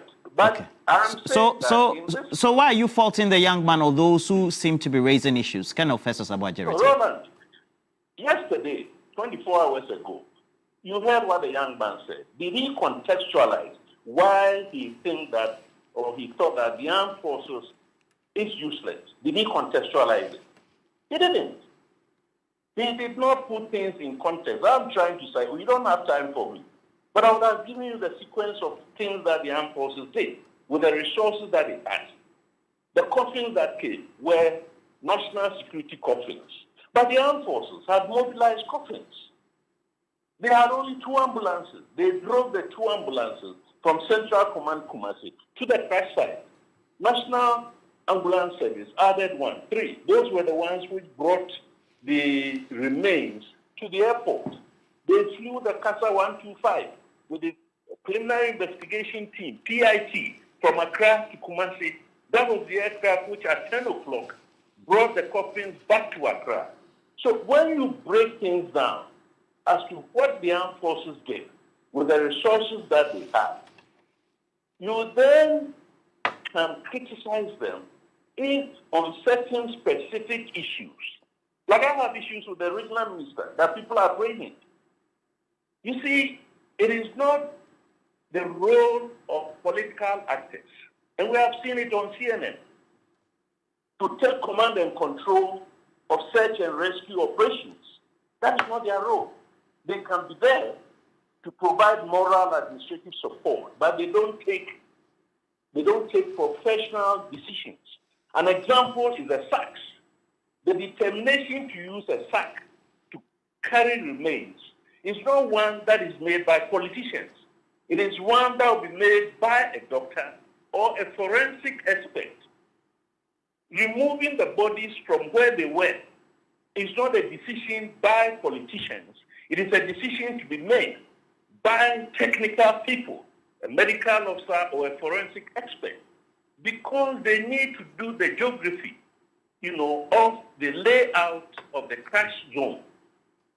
which had been contaminated 3 to 4 hours before anybody got there. Not because they were late, but because this crash, unlike Atiwa Forest, happened in an area, although forested, had communities. Atiwa didn't have communities in close proximity. And in Atiwa, it took 2 to 3 days before we found, the remains or the crash or whatever it is. So that is the kind of context that I want people to use. You see what I mean? Not blatantly, outrightly to say, oh, so-and-so didn't do well and this and this. No, that's not the way we look at it. And very soon my paper will be out. At least we will see some of the information that is available. Okay. Well, like the Armed Forces said, they themselves don't even want to talk to me. But there are other ways, including use of AI, including use of other tools, which are all online, to plot the path of the map of the flight, to know where it crashed, to know that where it crashed, the plane had not lost height, as some people are saying. It crashed at a point 725 feet above mean sea level. It was 3 minutes away from Obuasi's landing site. So it was not at 3,000 feet. Okay. It necessarily had to be done because helicopters fly by what we call VFR, visual flight rules. You need to use your eyes. They don't fly instruments like commercial planes do at 30,000 feet. So if they are flying visual, and the lookouts are saying, not a boat AC, there was fog, the helicopter necessarily had to come down below the cloud base. It has not lost time. It is part of normal flight rules. Okay. Incidentally, where it lost, it probably came below the cloud base, was where the height of the ground, the terrain, was 725 feet above sea level. Now, we don't know why it didn't gain height or why it didn't avoid the hill. We don't know. And nobody should fault the pilot who is gone. Because nobody knows the kinds of aeronautical decision-making that he took. And I'm explaining that when a flight takes off, but when the task order is given by the Air Force, all the other decisions that the MC is saying that, yesterday we told him by conversation, we told somebody on the flight that, don't land here, go and land here. That information is fine. But the decision as to where to land will be solely the responsibility of the pilot. All right. And indeed, okay. The training is that a pilot cannot change course unless he's got clearance. Okay. For Now, those who task him. Yeah, but this was during an emergency. So even though that's a standard operating procedure, it also means that there's a human element of decision making, and that discretion at the time would have been with the pilot. But critically, but critically also, the Ashanti Regional Minister though is a medical doctor by profession, and so just to put that into perspective.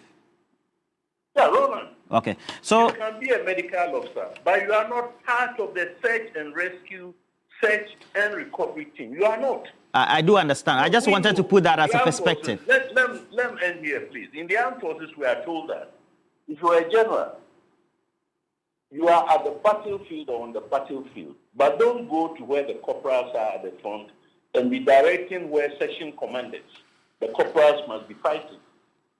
So the fact that you are a medical officer and you are on site does not mean that you are part of the decision making. You are not. If you take an accident victim to emergency wards, no matter who you are, you remain outside of the emergency room. And then the normal procedures will be done by. He's a medical officer, but is he a forensic expert? Does he know that bodies and parts must be where they are? Until, if anything at all, under the circumstance, you have marked where they are as people do when there is traffic accident. In order not to block traffic, they take stones and mark the road where the two vehicles or whatever were. Then they move the vehicles aside. All right. That is part of the forensic practice. Okay. So you have not determined where the bodies were. You have not marked them. You have not photographed them.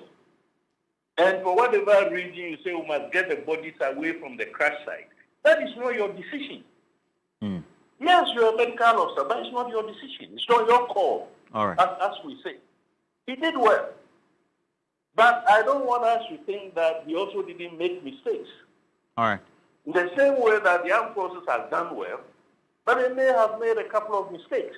Okay. But we don't lump the whole armed forces together. I'm particular about the young man who spoke on your set yesterday. Can you get him back to try and break down what is things that the armed forces did did not do? That caused him to say that the armed Can Festus Abwaje return? Can Festus Abwaje? Hamza might have made the comment based on his opinion, but he's not the only one who has made those comments in terms of the armed forces of Ghana, their response and deployment of what their SOPs are in response to this crash. Based on your own assessment, how will you rate the armed forces response on a scale of 1 to 10 or 0 to 10? Roland. Yes, sir. This is not the way. It's not the way we must approach it. All right. Thank you very much, sir. In fact, that kind of determination must be made after the report is out. So the report will have access to more information than any one of us, including electronic data that is available on the anti-crash recorder.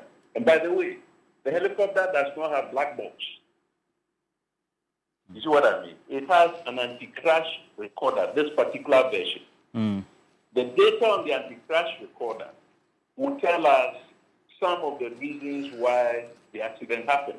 All right. It does not have terrain warning device that could have warned the helicopter that you are approaching terrain, a hill, a tree. It doesn't have. It does not have a satellite tracker. So we didn't know where the plane was until somebody found it.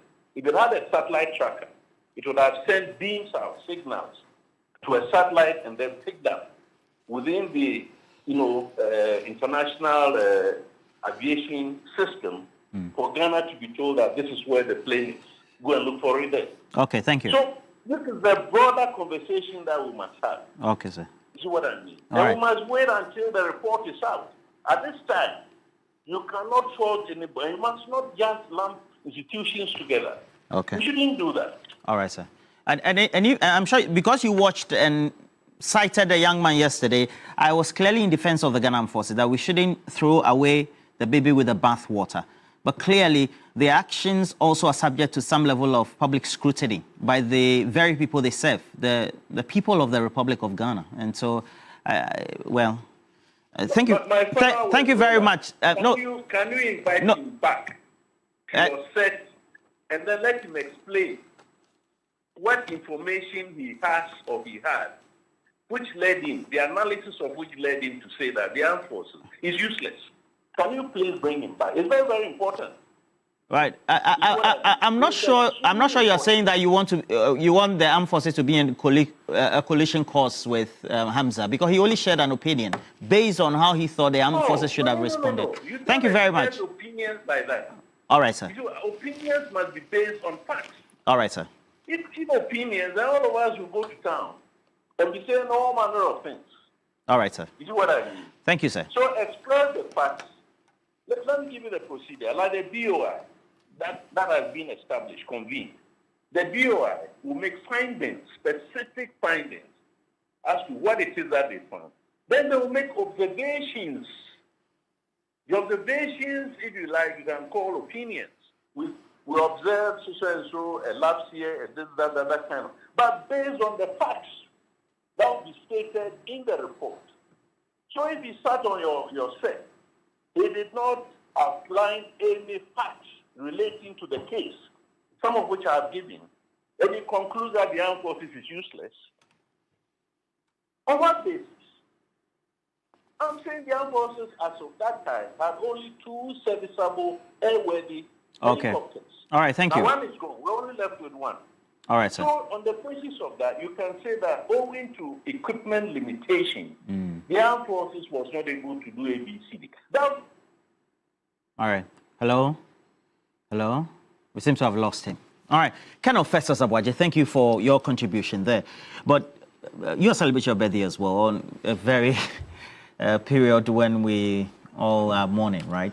Happy birthday to you, TK, Lawyer TK. Thank you very much. Well, on the day when people are dying, some are being born. So much as we are in a mourning mood, some are still having their birthdays. And I'm grateful that you recognize my birthday. Thank you so much. What's your response to the public commentary? There seem to be intense questions being asked about that response and what could have been. Yes, I am thinking that by now the Ghana Armed Forces must be proactive in terms of its media engagement. Instead of just issuing once a while statements. They could have equally organized a press conference and answer a few questions and leave the rest to the report, as we are all expecting the pregnant report to come. Currently, we cannot fault the army so much. To whom much is given, much is expected. What have we given them that we are expecting so much of them? The whole Ghana Armed Forces has only 2 helicopters flying. That is sad. And he talks about the M13 or something, the one that carries passengers a lot. And they cannot even find parts to service that one. It's sad. Recently, as early as I think 2023, we had some 3 helicopters for the police. They are also lying somewhere. Nobody is using them because they are not airworthy. So I think that we should pull back a bit. I've been trying to check the distance between Sikaman and Kumasi, and it's about 1 hour 22, 1 hour 23 minutes. Granted that the army will have to organize themselves, maybe 20 minutes to get the personnel, jump on the way, on the car, the vehicles, and be there in an hour and a half. That'll be 2 hours. I think that the only place that I would disagree with Colonel Festus Abuaji is when they say something is off radar. It does not necessarily mean, yes, that the plane has crashed, but off radar might mean that the plane is flying low, even though he seemed to disagree with that. Now, there are a few things that will make the plane to be off radar. Maybe mountainous areas, the curvature of the earth. And you notice even when the US were in combat, etc., they fly in a situation that they cannot be detected. If they cannot be detected, then it means they are flying low. So to fly off, for the plane to be off radar means either it's flying low or it's in a very thick mountainous areas where it cannot be detected. Now, the armed forces might be doing a lot of things behind the scenes since they noticed that the plane was off radar. So as it is now, I think to the memory of the victims and to, let's be fair to the armed forces, we have not given them a lot. So if we've not given them a lot, we should not expect a lot from them. Yes, Ghana's armed forces is one of the best and is so much respected worldwide. We should not throw the baby away with the bathwater at this moment. So for me, let us hold back a bit. They promised that within a month the report will be out. When the report is out, all of us can take a bite and we can now ask proper questions. Yes, it is true that there is accident. We are all mourning. We are all angry. We are all upset. But in the midst of that upset, we should be circumspect in the way we attack our armed forces. At the end of the day, they are the only ones we have. Okay. So in relation to that, would you say that they being current on constantly informing the public perhaps could then breach that gap of an information vacuum that has been created? Absolutely. They should not, they should not be issuing one pager a day. After a week, they issue another pager. It has no help. Now, you watch in other jurisdictions, if this had happened, the spokesperson would have said, we are dealing with ABC. Let's say if it's the Pentagon, for yes, example. We are dealing with ABC, but while the investigation is ongoing, we have no further comment on what you've asked for. That would have breached a lot of this vacuum, would have removed the vacuum that has been created. So in this instance, I'm appealing to the armed forces, Festus Abuaji, if you are listening to me, one of the things you can tell your people as well is that, hey, let them come up. Let them talk to the press. Let Ghanaians know few things so that we can remove certain things out of our minds. People have been talking about response time, etc. What is the standard response time? What is the practicality on the ground?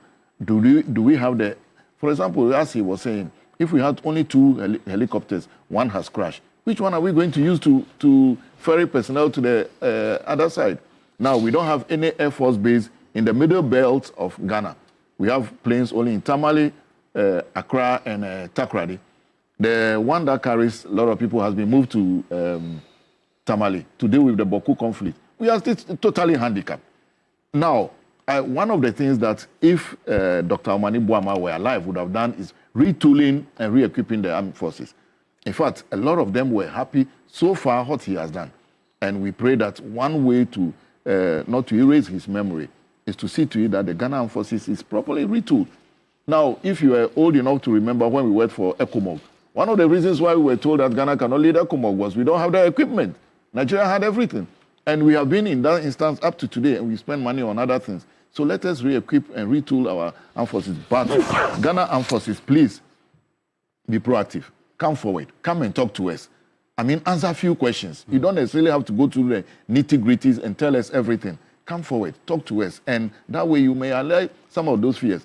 I also disagree with him when he said opinions are based on facts. Facts is different from opinion anyway. Fact is what everybody knows. But your opinion is your view, whatever you see out of it.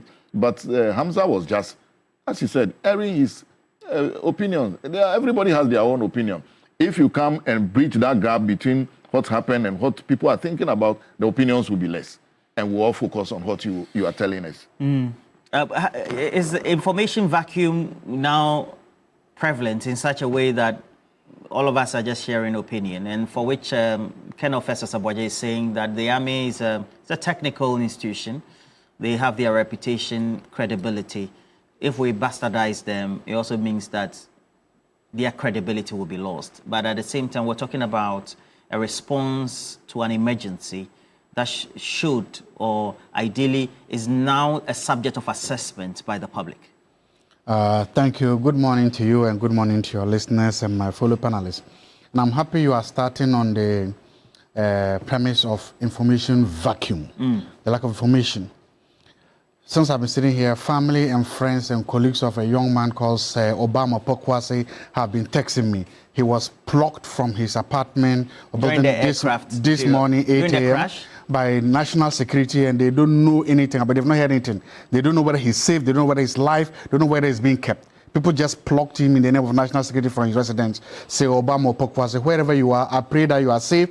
I pray you come back to your family and friends safely. I'm praying for you and I'm cheering for you. Look, if you look at what has happened, you can say that as a country, our search and rescue policy is poor or non-existent. As a country, our emergency preparedness is poor, is weak, and is non-existent.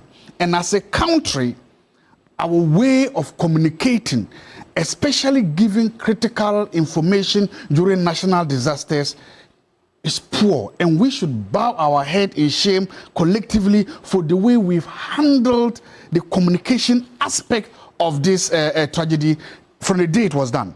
There are two things. You can divide this whole thing to two. How we've handled the crash and information related to it, one, and two, how we have handled the funerals and everything. The funerals and the money, everything, I will give government excellent for the way they were handled. They were handled with respect, they were handled with dignity, and people were allowed to mourn these patriots. That was done. But when it came to the crash and everything coming down, the information there has been murky or non-existent. And then when you operate in such an environment, you open the room for conspiracy theories. You open the room for wild and false allegations. You open the room for people to now try to hide under all manner of things because knowledge, science, and data becomes unavailable to analyze things. And that is the problem. One, if you don't have to be professional, but just sit there and watch TV. Just watch CNN and see when there's a national disaster or a national lesson in any country. The FBI, mostly if they are leading the investigation, and especially if it's an aircraft, you see the FBI, you will see the Federal Aviation, FAA, and you will see the Air Force. They keep holding press conferences, 1, 2, 3. They can even hold up to 4 press conferences in a day. They don't give out anything. Because people need to know. In the absence of knowledge, people venture into dark rat holes of conjecture and of wild conspiracy theories. They give information, they are proactive, they keep talking to families. We don't have that here. I've never seen where there's a national disaster and then you will see NADMO, you will see a Ghana Armed Forces, you will see the Minister of the Interior, you will see the relevant authorities bring high-ranking officials to stand and speak to ordinary Ghanaians and take questions from ordinary Ghanaians. It doesn't happen. What we are still doing is this command and control approach where government thinks that, or where state agencies feel that they don't owe you information, you don't deserve the information, where state authorities believe that giving you information, they are doing you a privilege, they are doing you a service. That is so archaic a mindset. We need to go in this situation where people know, look, by this time, the Ghana Armed Forces, especially their communications, and National Disaster Management Organization and the whole of the Ministry of Interior, they have social media handles. Even if you don't want to talk to the press, there's nothing wrong, because these days social media handles have become more regular and more entrenched and have been accepted as part of the ways to communicate by all governments. That is why almost every government and almost every president, every leader has this media. Talk to us, release information in a very controlled environment. If you're afraid that information will get out of hand, if information, the response is not darkness, the response is not silence. We are tarnishing or harnessing the memories of these patriots by the way we are handling this information vacuum. We are not doing them any justice. Look, I asked this question the other time. Imagine there were no politicians on this flight.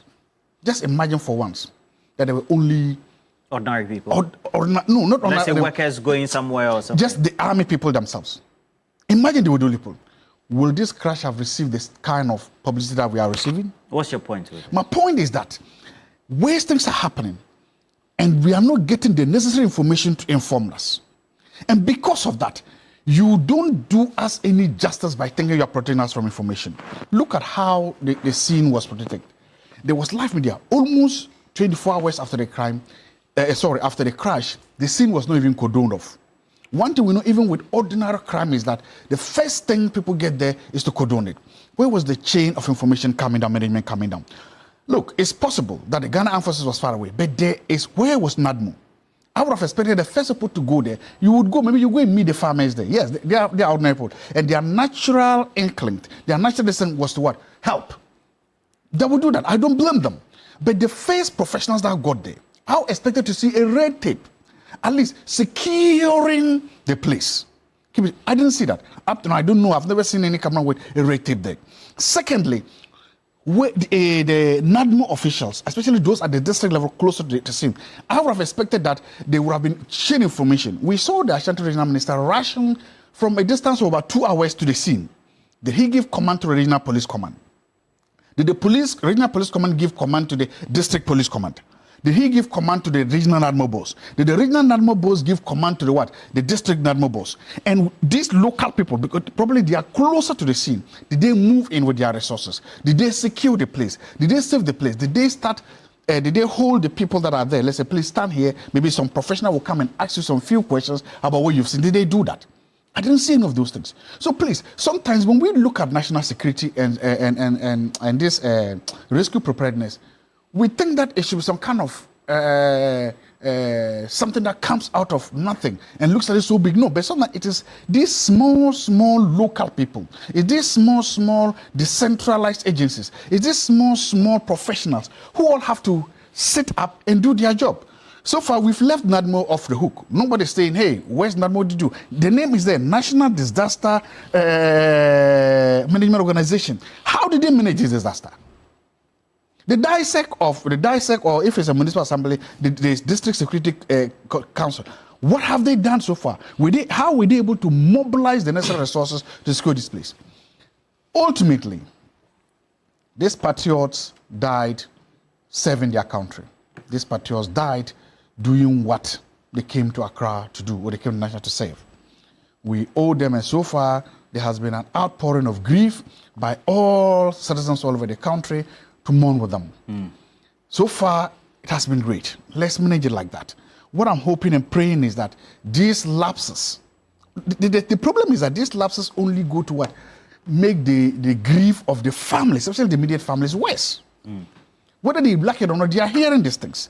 Whether we like it or not, they are reading these things. In the absence of proper information. Proper information from the right channels. We hope, look, you know how sometimes, even when we see something in movies, somebody dies. So in the American, they have teams that will come to you with a flag. At least that's how it's dramatized in movies. With people who can console you. Let's make sure that we learn from this disaster at least. And make sure that we don't pray for the next. But as a country, and because there's life, we cannot say there's none. This information about the aircrafts, why don't we get it? Something happened at the beginning of this thing. That is the only time I want to fault the Ghana Armed Forces.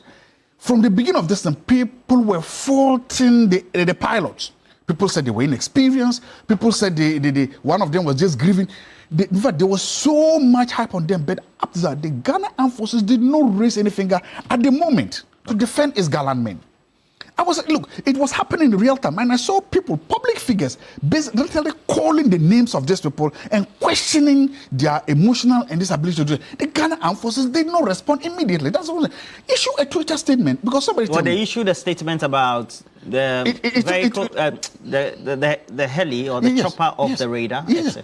But I'm saying that's long time to the individuals themselves. Look, I'm not a military person, but somebody called a squadron leader means that the person has risen very high. I'm here. Head is you need about 10 years of experience. A major equivalent. A major equivalent. That's 10 years. The Ghana Armed Forces should have come out immediately to make this things clear. Look, hey, don't question the experience or the expertise of these people. He's a squadron leader. That means he has 10 years experience. So they are experienced. He just came back from training. In other words, look, we should have seen these things. My point is that the fact that the army was not very proactive, did not follow the national trend in responding to this things by official statements. Even if you don't want to hold a press conference, issue them on your official social media handles.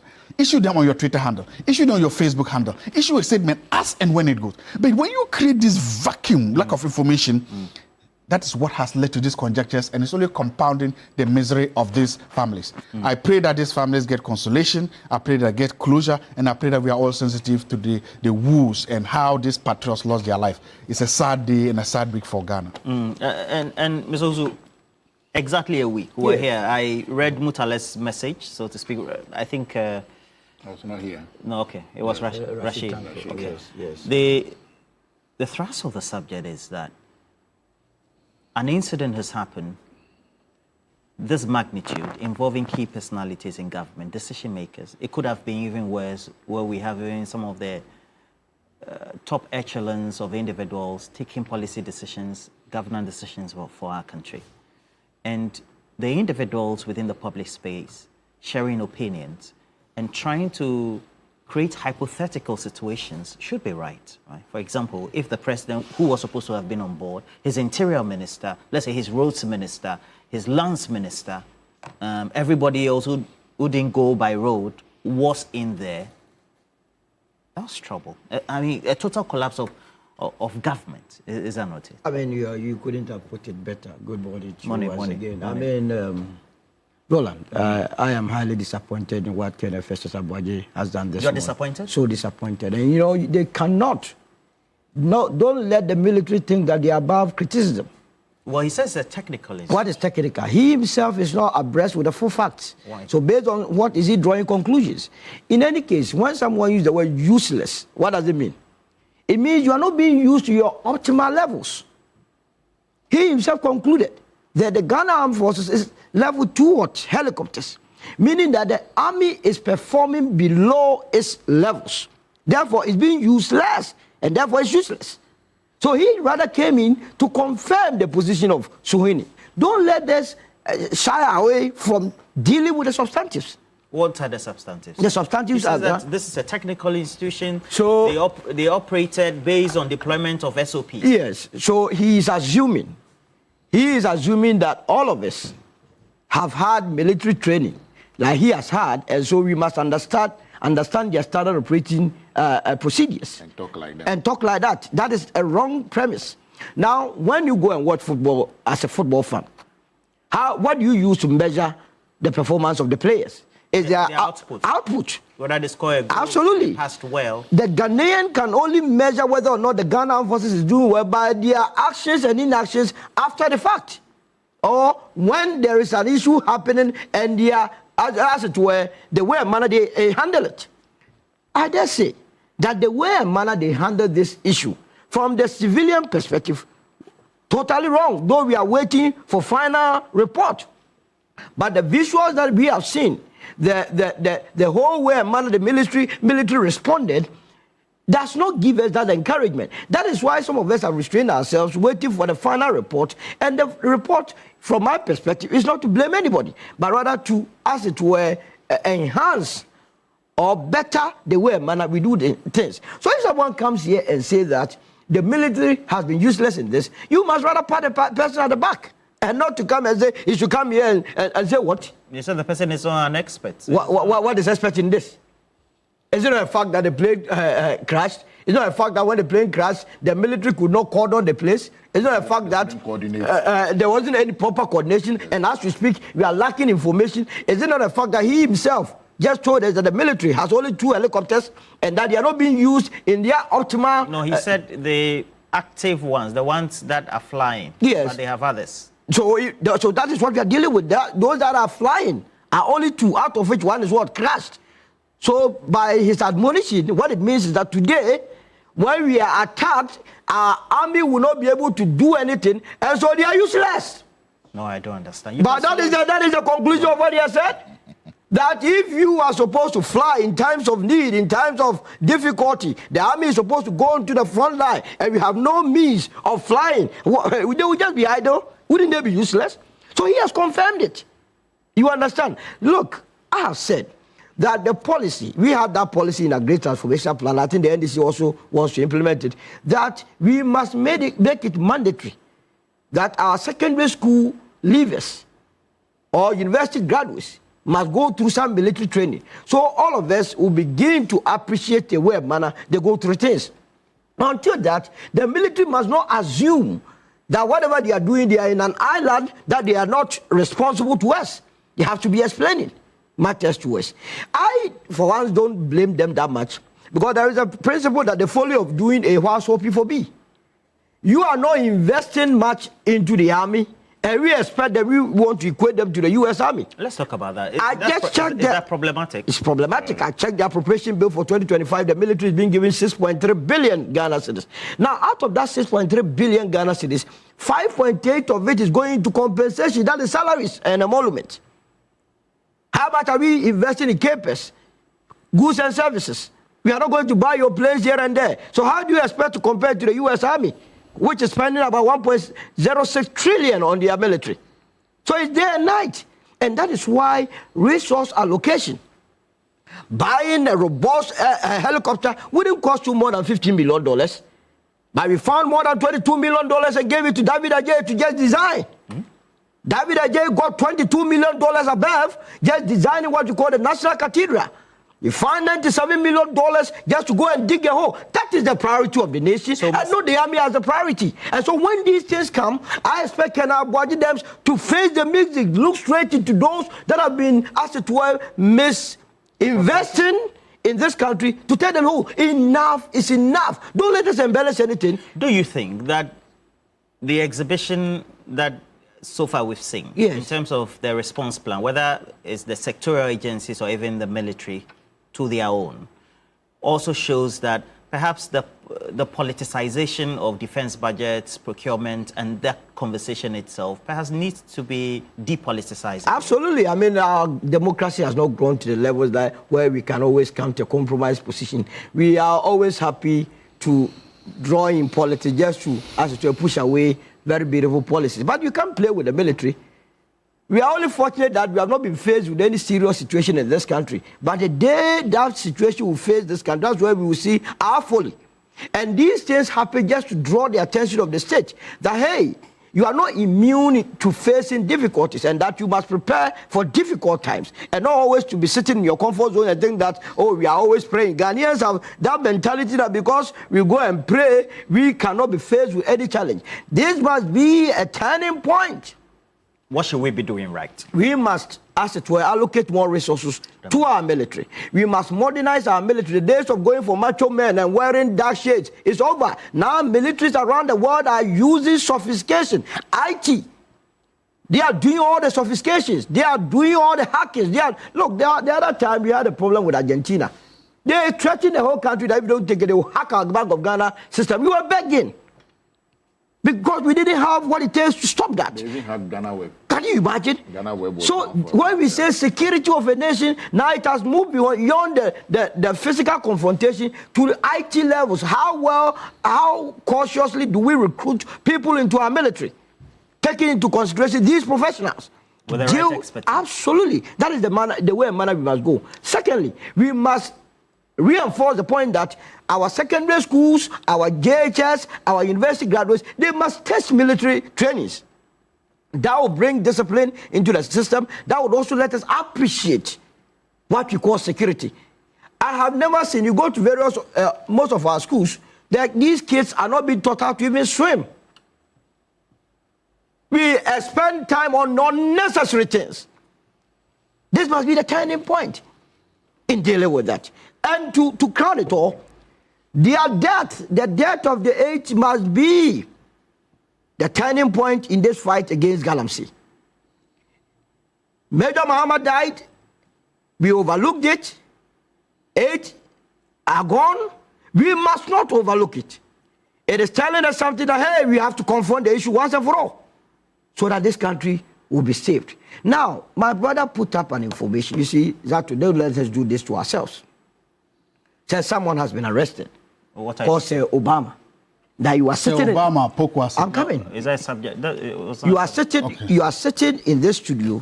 You told us that you were just sent an information. Is that not the case? It means you yourself you are not privy to whatever happened. But you gave an information that the national security. It means you know the source. Those that came for you. National security, don't they have an office? If you are telling us that those that came there are national security operatives, then it means you know the people that came for him. So why don't you go to the national security and find out what is happening to them? Rather than giving a blanket statement, just creating the impression that someone has been picked unnecessarily or illegally when you are not abreast with the full facts.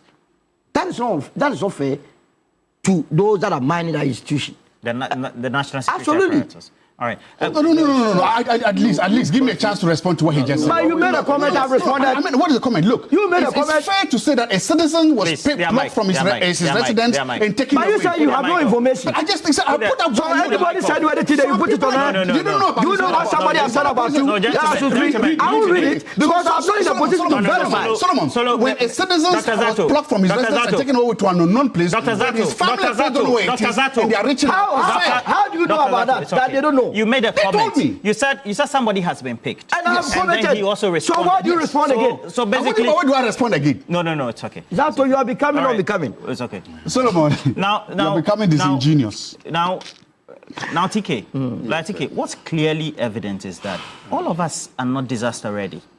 Okay? Yeah. An incident site that is about from the last community to the ground zero is an hour and a half plus away. Yeah. And we find the way ordinary Ghanaians in communities are just not disaster ready. We don't know how to handle bodies at a crash site. We don't know what to do, who to call, etc. until we have a deployment that has been made by the rightful authorities. What should we be doing about emergency education, so to speak? Before coming to this, I want to again talk about the armed forces response. You know, there are 4 C's about incident response. You confirm, you coordinate, and you control. Now, the first person who spoke to the media said he called the assemblyman to inform the assemblyman that there had been a crash. The assemblyman obviously might have called the DCE or the MCE for the area. What happened next? That is where the NADMO, etc., Solo, Dr. Zato was saying, must kick in. But you see, if you look at how the whole crash scene was handled, even after the military had gone there, you still see people carrying fragments of pieces of things away. The videos you show us, you see the military men, they don't appear like someone who is in a hurry, group of people who are in a hurry to get to a site and do something quickly. You don't see that. Now, some of our curricula that we teach today, none of them involve how to handle disasters. If it happens even in Accra, you see, we have become so bad that if you fall down now, the first person that sees you will pick his phone to say, let me take video because I want to be the one to trend. And instead of somebody rushing to say, let's save this, that'll be the first thing. And again, that is where, apart from these social media things, I'll blame part of the media as well. Some of the pictures you showed us, the videos you showed us, you could have sort of delayed and made them a bit blank so that we don't see. Or not bring them at all. Not bring them at all. For example, assuming that this had involved, let's say, King Charles, etc. Do you think the British press would have shown us all this? No, they wouldn't have shown us. So sometimes do a bit of introspection, Ghana Journalists Association yourself, and see whether what you have shown us is what we really need to be chewing. Few years down the line, there was something about a minister's son or daughter that was on social media. Somehow, WhatsApp blocked it. You couldn't download it. You can't transfer it. I don't know why it has taken so long that WhatsApp could not block this. Maybe we've not made any recommendation to WhatsApp to block some of these things. But our preparedness, yes, that is why NADMO should not just be a political group of people who are appointed. Even if you are appointed politically in the district or the municipal areas, be proactive. Let them go through some form of training and education of the populace. Because, again, we don't know some of the chemicals that might be emitted out of this crash. Certain things, and people are carrying parts of the aircrafts home. Is it a trophy? Nobody knows. That is where I fault the army. And finally, their communication. You see, we have the Gen Z. They are interested in fast-moving information. They are not interested in you wait 8 p.m. GBC talks and 6 a.m. everybody listen. No, nobody is interested. They are moving. So the Ghana Forces has, as he said, a Twitter handle. They had an X handle, Facebook page. Update us. Give us up-to-date information so that people who want to make mischief out of it will be taken out of the market. And my brother, you see, sometimes when you were talking about you mentioned that... You do realize that if you talk about, I'll also respond, right? I'm not the moderator, okay. So I don't have that. Okay. I don't have. I just want to let you know. I don't have. Yes, I don't have. What did you want to say? I don't have. What I want to say is that you made categorical statement that they were picked by national security. No, I did not say that. I said there were people who were alleged to be national security. Oh no, you replay the tape. Okay. It's okay. Now, once you say they were alleged to be picked by national security, it means that it is alleged he was taken to national security area. No, it's not alleged. That's an interpretation. Yes. You are putting interpretation on it, but that's not what I said. That is why. Why did you say That is why. I'm saying as we talk now, his family doesn't know where he is. Friends don't know where he is. Friends don't know. What do you want? Who sent me the information? Who want to know? No, it's okay, gentlemen. Please, you who want to know? Dr. Zato, please make your comment. that is why I am called Lawyer TK and you are called Dr. Zato. Yes, please. That is why I will interpret differently from what you are doing. Exactly. So all I'm trying to tell you is that you said that they were allegedly, granted that you used that word, even though I never heard it. Yes, of course. You never said that. You heard selectively. You never said both of you. I'm happy that both of you are the same on this. Yes. I'm happy that both of you are clicking on this. Nothing is wrong. I'm just happy that both of you are on the same side. I've been on your side before. Keep going. All I'm trying... No, you don't have to do that. You are not the one moderating the program. You are next, so you can respond. So you have all the time and talk about it. Once they are aware that he was allegedly picked by national security, they know where the national security office is. They can follow up. We don't need to create a situation of where somebody is being picked and nobody knows where he is. Those days are gone. Today, wherever he is picked, he will know. Once they have been able to send the information to you, they will be able to follow up and know. You would have done as good if you had also allegedly told us what he has allegedly done for him to have been picked. Yeah. Because they never pick you, they never pick him, they never pick me, they never pick any of my friends. But that one that was picked, today, if somebody is picked, he would have been told you were being taken away because of ABC. I've seen it. Even Adenta, Kumi, when he was being picked, and when they showed the video, he was told that we are picking you for ABC. So you should have also been fair to us and fair to the viewers and listeners to say he was picked because he did ABC. That way, then, you see, one of our problems about this part of the world is indiscipline. Absolutely. And the way we do that, we encourage indiscipline or in the name of democracy, somewhere must stop. So for us to stop some of these things, let us be bold to confront it as much as we are trying to be advocates of democracy and freedom of speech. We must also be advocates of good behavior and good governance, period. All right.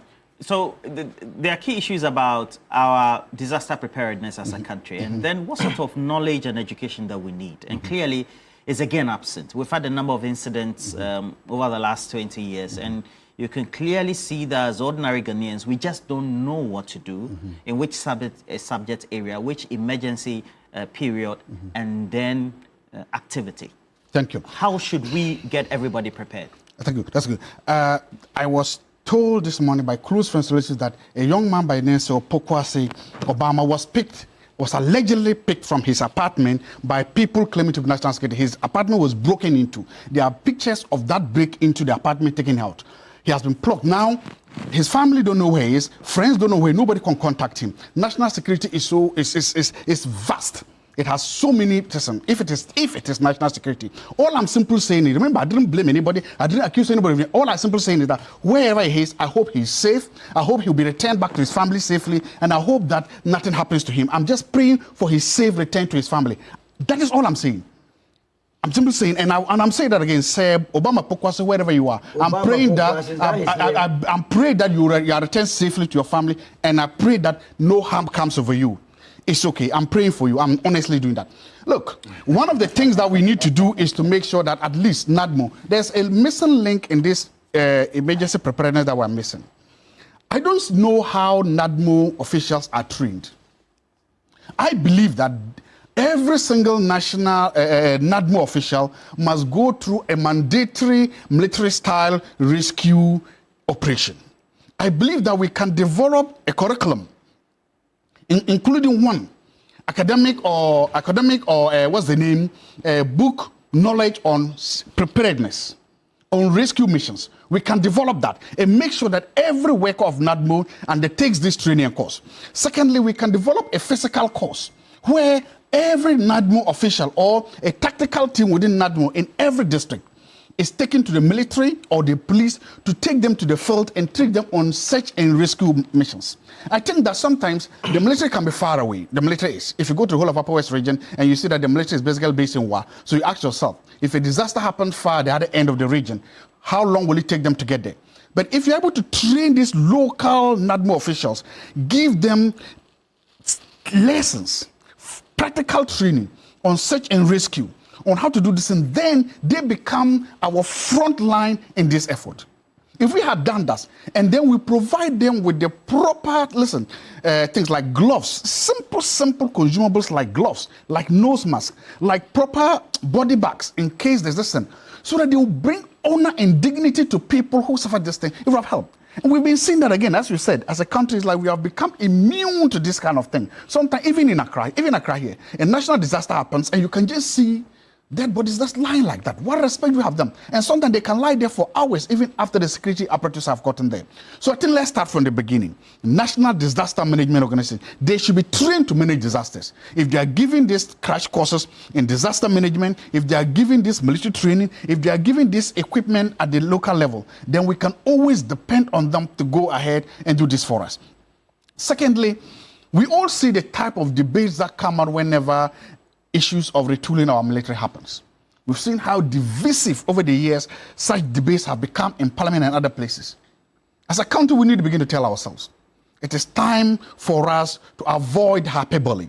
It is time for us to avoid this mentality that just because someone is trying to procure equipment, because if you look at the vitriol, if you look at the argument that goes into whenever the military, especially the Air Force, tries to get an aircraft, no politician wants to stake out their neck to want to venture into these things. I think it's about time. Exactly, that's what it's about time for us. Look, and the way sometimes even the media and other politicians make this pronouncement. If you go into our history, if you go and look at whenever the army attempts to retool, the arguments we make what I want to say, lazy arguments like, oh, there are no schools, hospitals, and this, and why are we investing so much money in military hardware?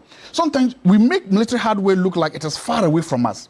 It is only when these things happen, then we see how close they are. It's only when this happens, then we then realize that no, we cannot build a nation whereby we are building hospitals, we are building schools, we are building roads, and then we leave a critical part of our national security, of our national cohesion, the military out of it. So please, next time these things come, I want to hope that both political parties, especially representatives in Parliament, will be sober, they will approach this debate in a better way and approach that we don't take extreme partisan positions when governments or when policymakers stick their neck out to say that, look, I know it may not be comfortable, I know it may not be easy, but I want to retool the army. I want to invest money in buying hardware for the army. It is only when we... I think the army itself, the military itself has detached itself. The image we have of the soldier is when they come here, you have to be afraid. Exactly. That is the image we have of the soldier. Yes. Now, for example, if let's even use, we have engineers regiment.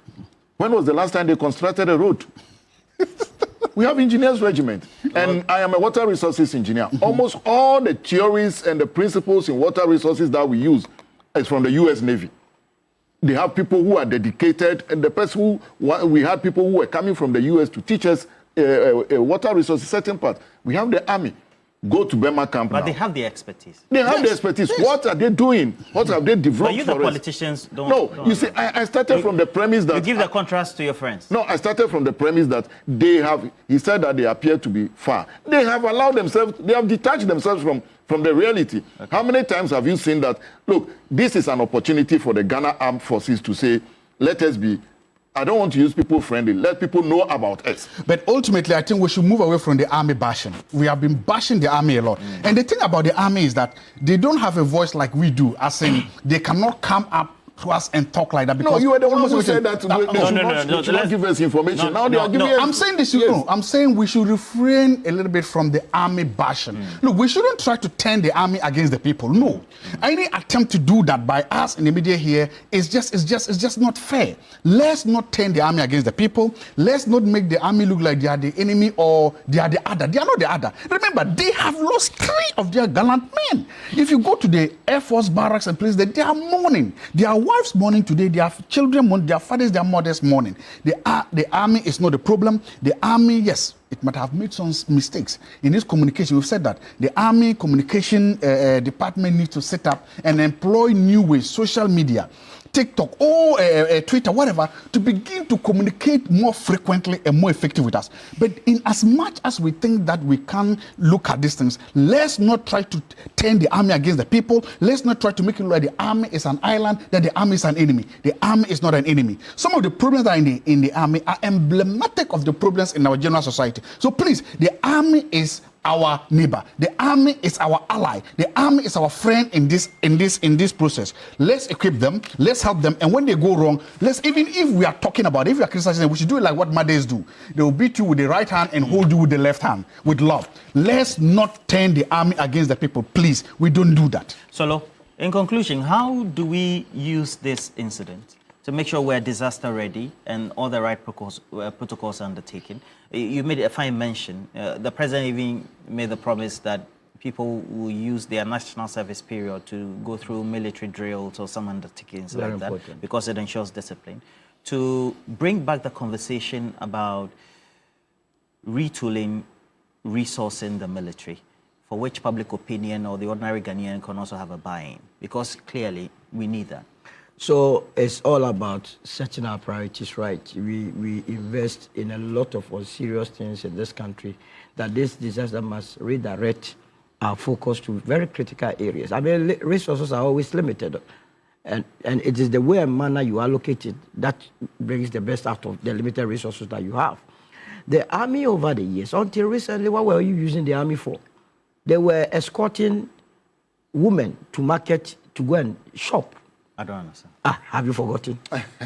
You had more than 6 army officers always following the electoral commissioner to saloons and what's the name? Markets. Is that the way you deploy the army? Army barracks in front of a house. Can you imagine? So these are areas that we must be looking at and stopping them from doing that. The army must be refocused to think like a modern army where it is responsible for nation development. So you're saying that if the army is guarding the electoral commission, how can I Godfrey Dami, he will be going anywhere, and then army is we don't deploy. When you somebody do that, asks what's wrong with that. That is why the response rate was so bad. You have redirected the Air Force into going to market. It happened under Zato's government. Nana Akufo-Addo. But that's oversimplified. No, which one is oversimplified? It happens under the senior minister in that government. No, please, okay. So clearly, we lost our way. And it is good that I understand now the army personnel that were guiding the Electoral Commission, all of them have been redeployed back to the barracks. The engineers and what's the name of the other one? Yes, the engineers regiment. Yeah. They have to be put to good use. Yeah. To be constructing our roads. Last I heard they were going to be responsible for the Accra Kumasi, is the expressway or something. It's a good effort so that our engineers that will be coming from our various universities, we can recruit them into the army. The army, you only say national security, the army must be involved in even farming, they must be involved in road construction, they must be involved in IT space so that we take the destiny of this country into our hands. Because they have the right professionals? Absolutely. This country, we can be killed one day by those that are importing rice. Just a matter of poisoning those rice, we will eat and we all die. You understand? So this is where I want us to focus our mind, and through that, we can make a headway. In fact, we have enough money. In this country, we have been able to create the impression that we don't have money. So all of us think that we are poor, yet every day we are paying taxes. What do we use our tax revenues for?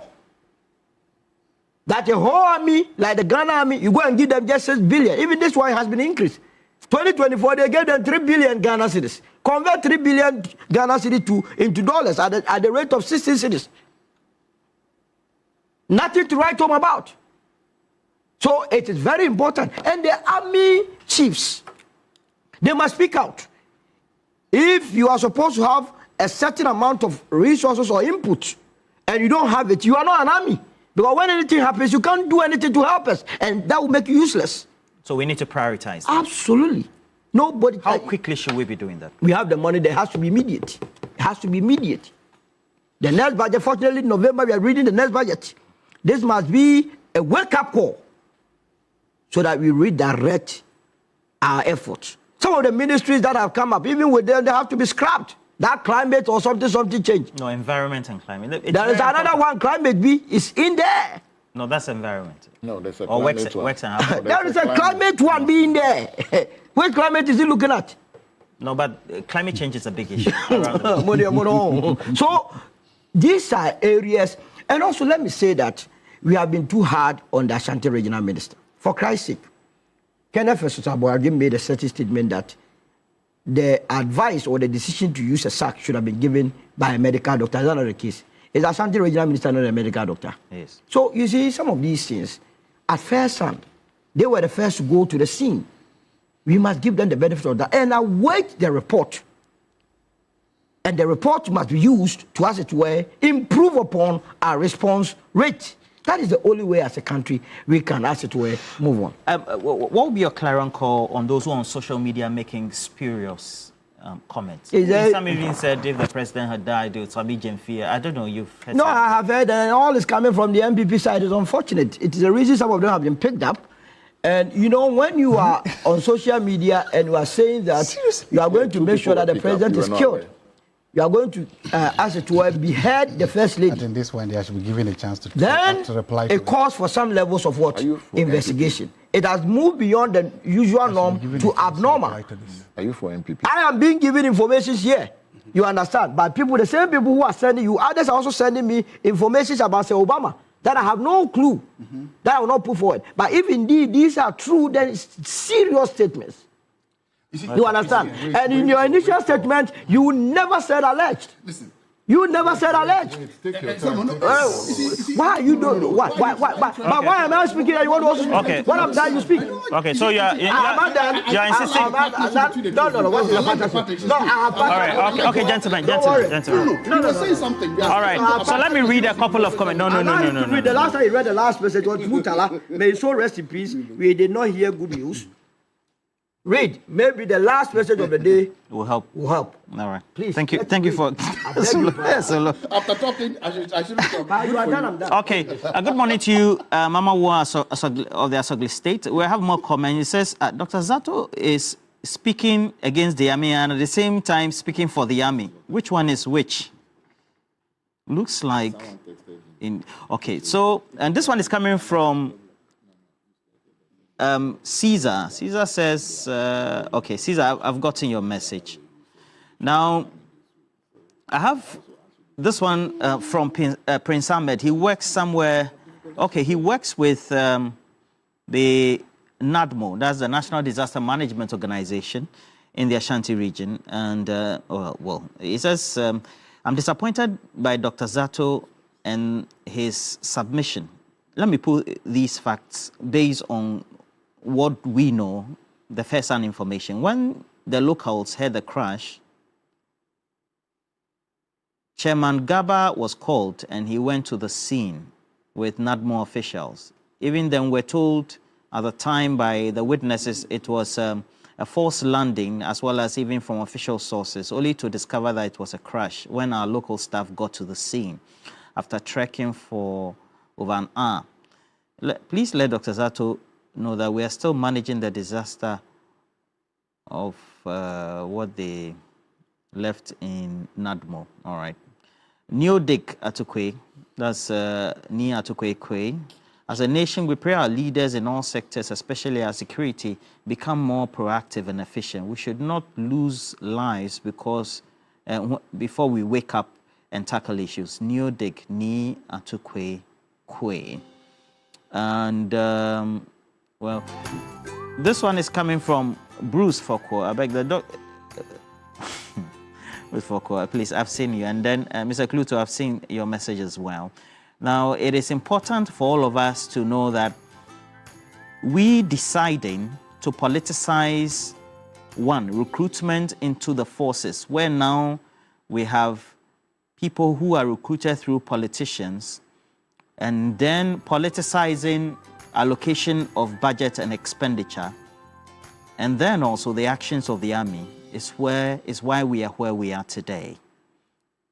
Now, Ebo Bachman says, I'm a bit confused. Apart from the local people, between the regional minister and the military, which of them arrived at the scene first?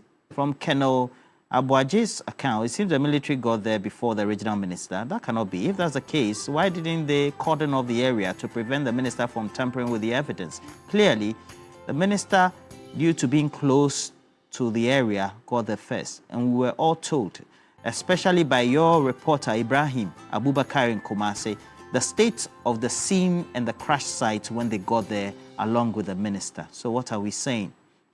Zealous Dwayne. Dr. Zato didn't use the word allegedly. I'm sending you the video right away. I have screenshot it. You have been factual. Please, okay. And then also, Kenel. I'm so happy that Kenel, I've seen your message. And then also, I have Nanajiman. I'm glad. But Nanajiman said, to be honest, useless is not an adjective that is understood very well in our culture. If we always associate it with being insulted, the truth of the matter is clearly being articulated. And that is that the armed forces services, once they are unable to carry it, that mandate. Okay, I get you, Nanajiman. Mr. Akoli, I also see you. Sheikh Abubakar Napal, good morning. Chief Mante Nakosombo, thank you. Beryl, I've seen you as well.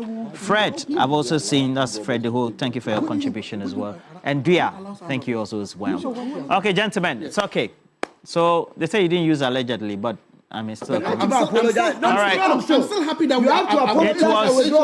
I'm happy that I brought this attention. I hope okay, that please. This action brings him safely back to his family. What has he done? What wrong has he done? All right. Okay, gentlemen, please. I apologize that a gentleman has a problem. Sorry, that's Dr. Jemuti. So you will not apologize. Dr. Jemuti Zato, let me read this LPM, okay?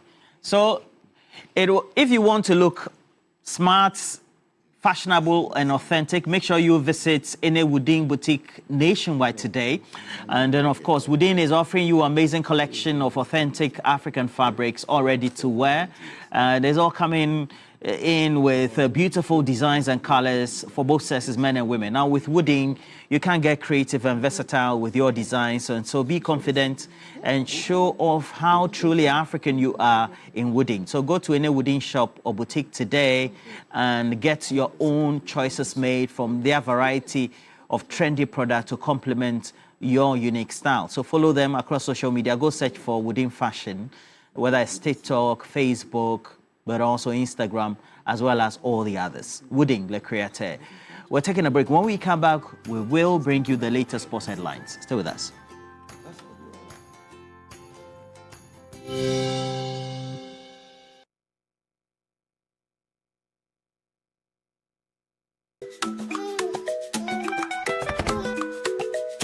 how may I help you today? We'd like to open a bank account.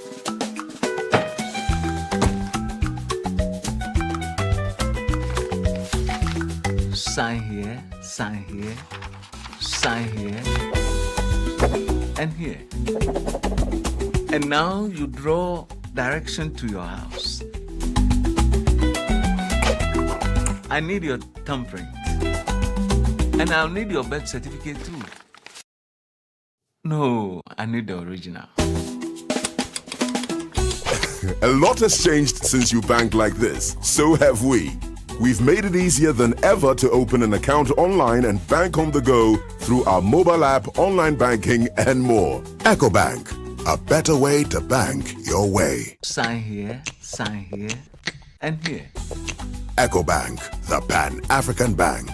Shop and shop again with Maggie in the Maggie Double Chop promo kit. It's a double chop. Buy a tray of Maggie Denede or Maggie Shrimp. Dial the code inside to *380*13# and you could win the grand prize of 10,000 Ghana cedis cash. There's more amazing prizes like electrical appliances and cash in the monthly draws. It's the Maggie Double Chop promo from May till stocks run out. Buy, dial and win. T's and C's apply. Text or buyer. Okay.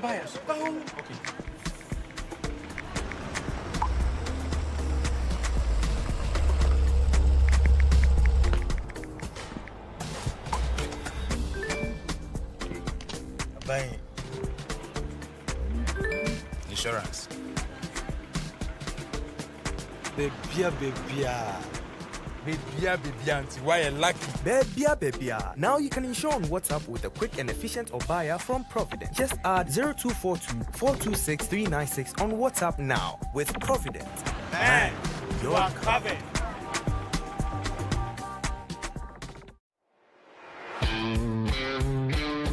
Intense. Fresh.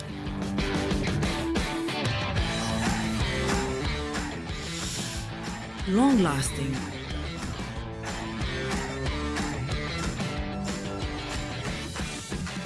And strong. Touch concentrated perfume. One touch is all you need. This advert is FDA approved.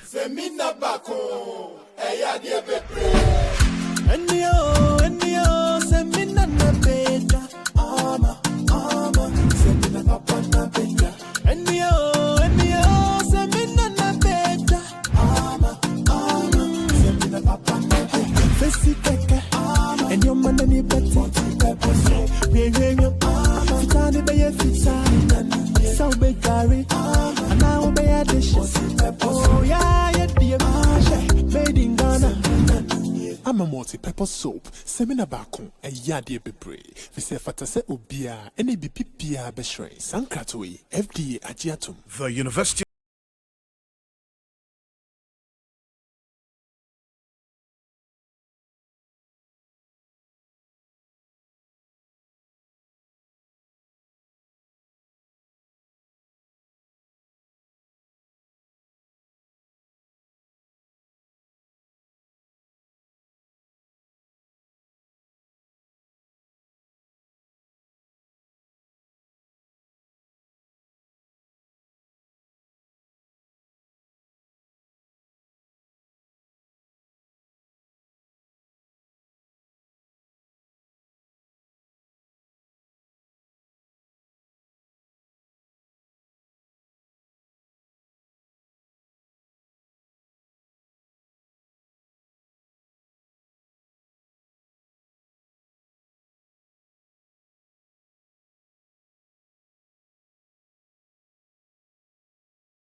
Bank, Labadi Beach Hotel.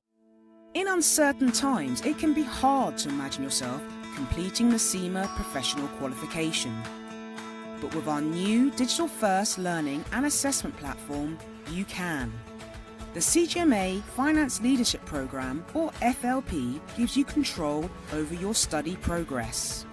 The CGMA FLP is a remote-based, self-paced learning platform that lets you qualify from home with online assessments and study support. Shop for free promo. Unwrap amazing deals this Christmas. Get double the value when you shop with us. Make a purchase and receive a free shopping voucher equal to the amount you spend. For example, buy items worth 10,000 Ghanaian cedis and get a voucher worth 10,000 Ghanaian cedis absolutely free to spend on more items.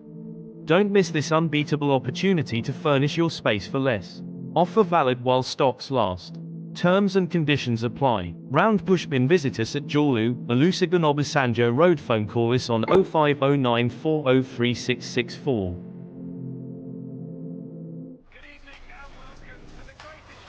This is a people's game.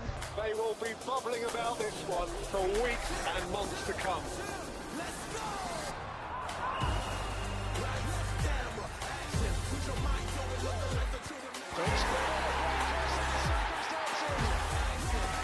It's on SuperSport all season long. Pay your subscription today. Dial *759#. Available on DSTV and GoTV.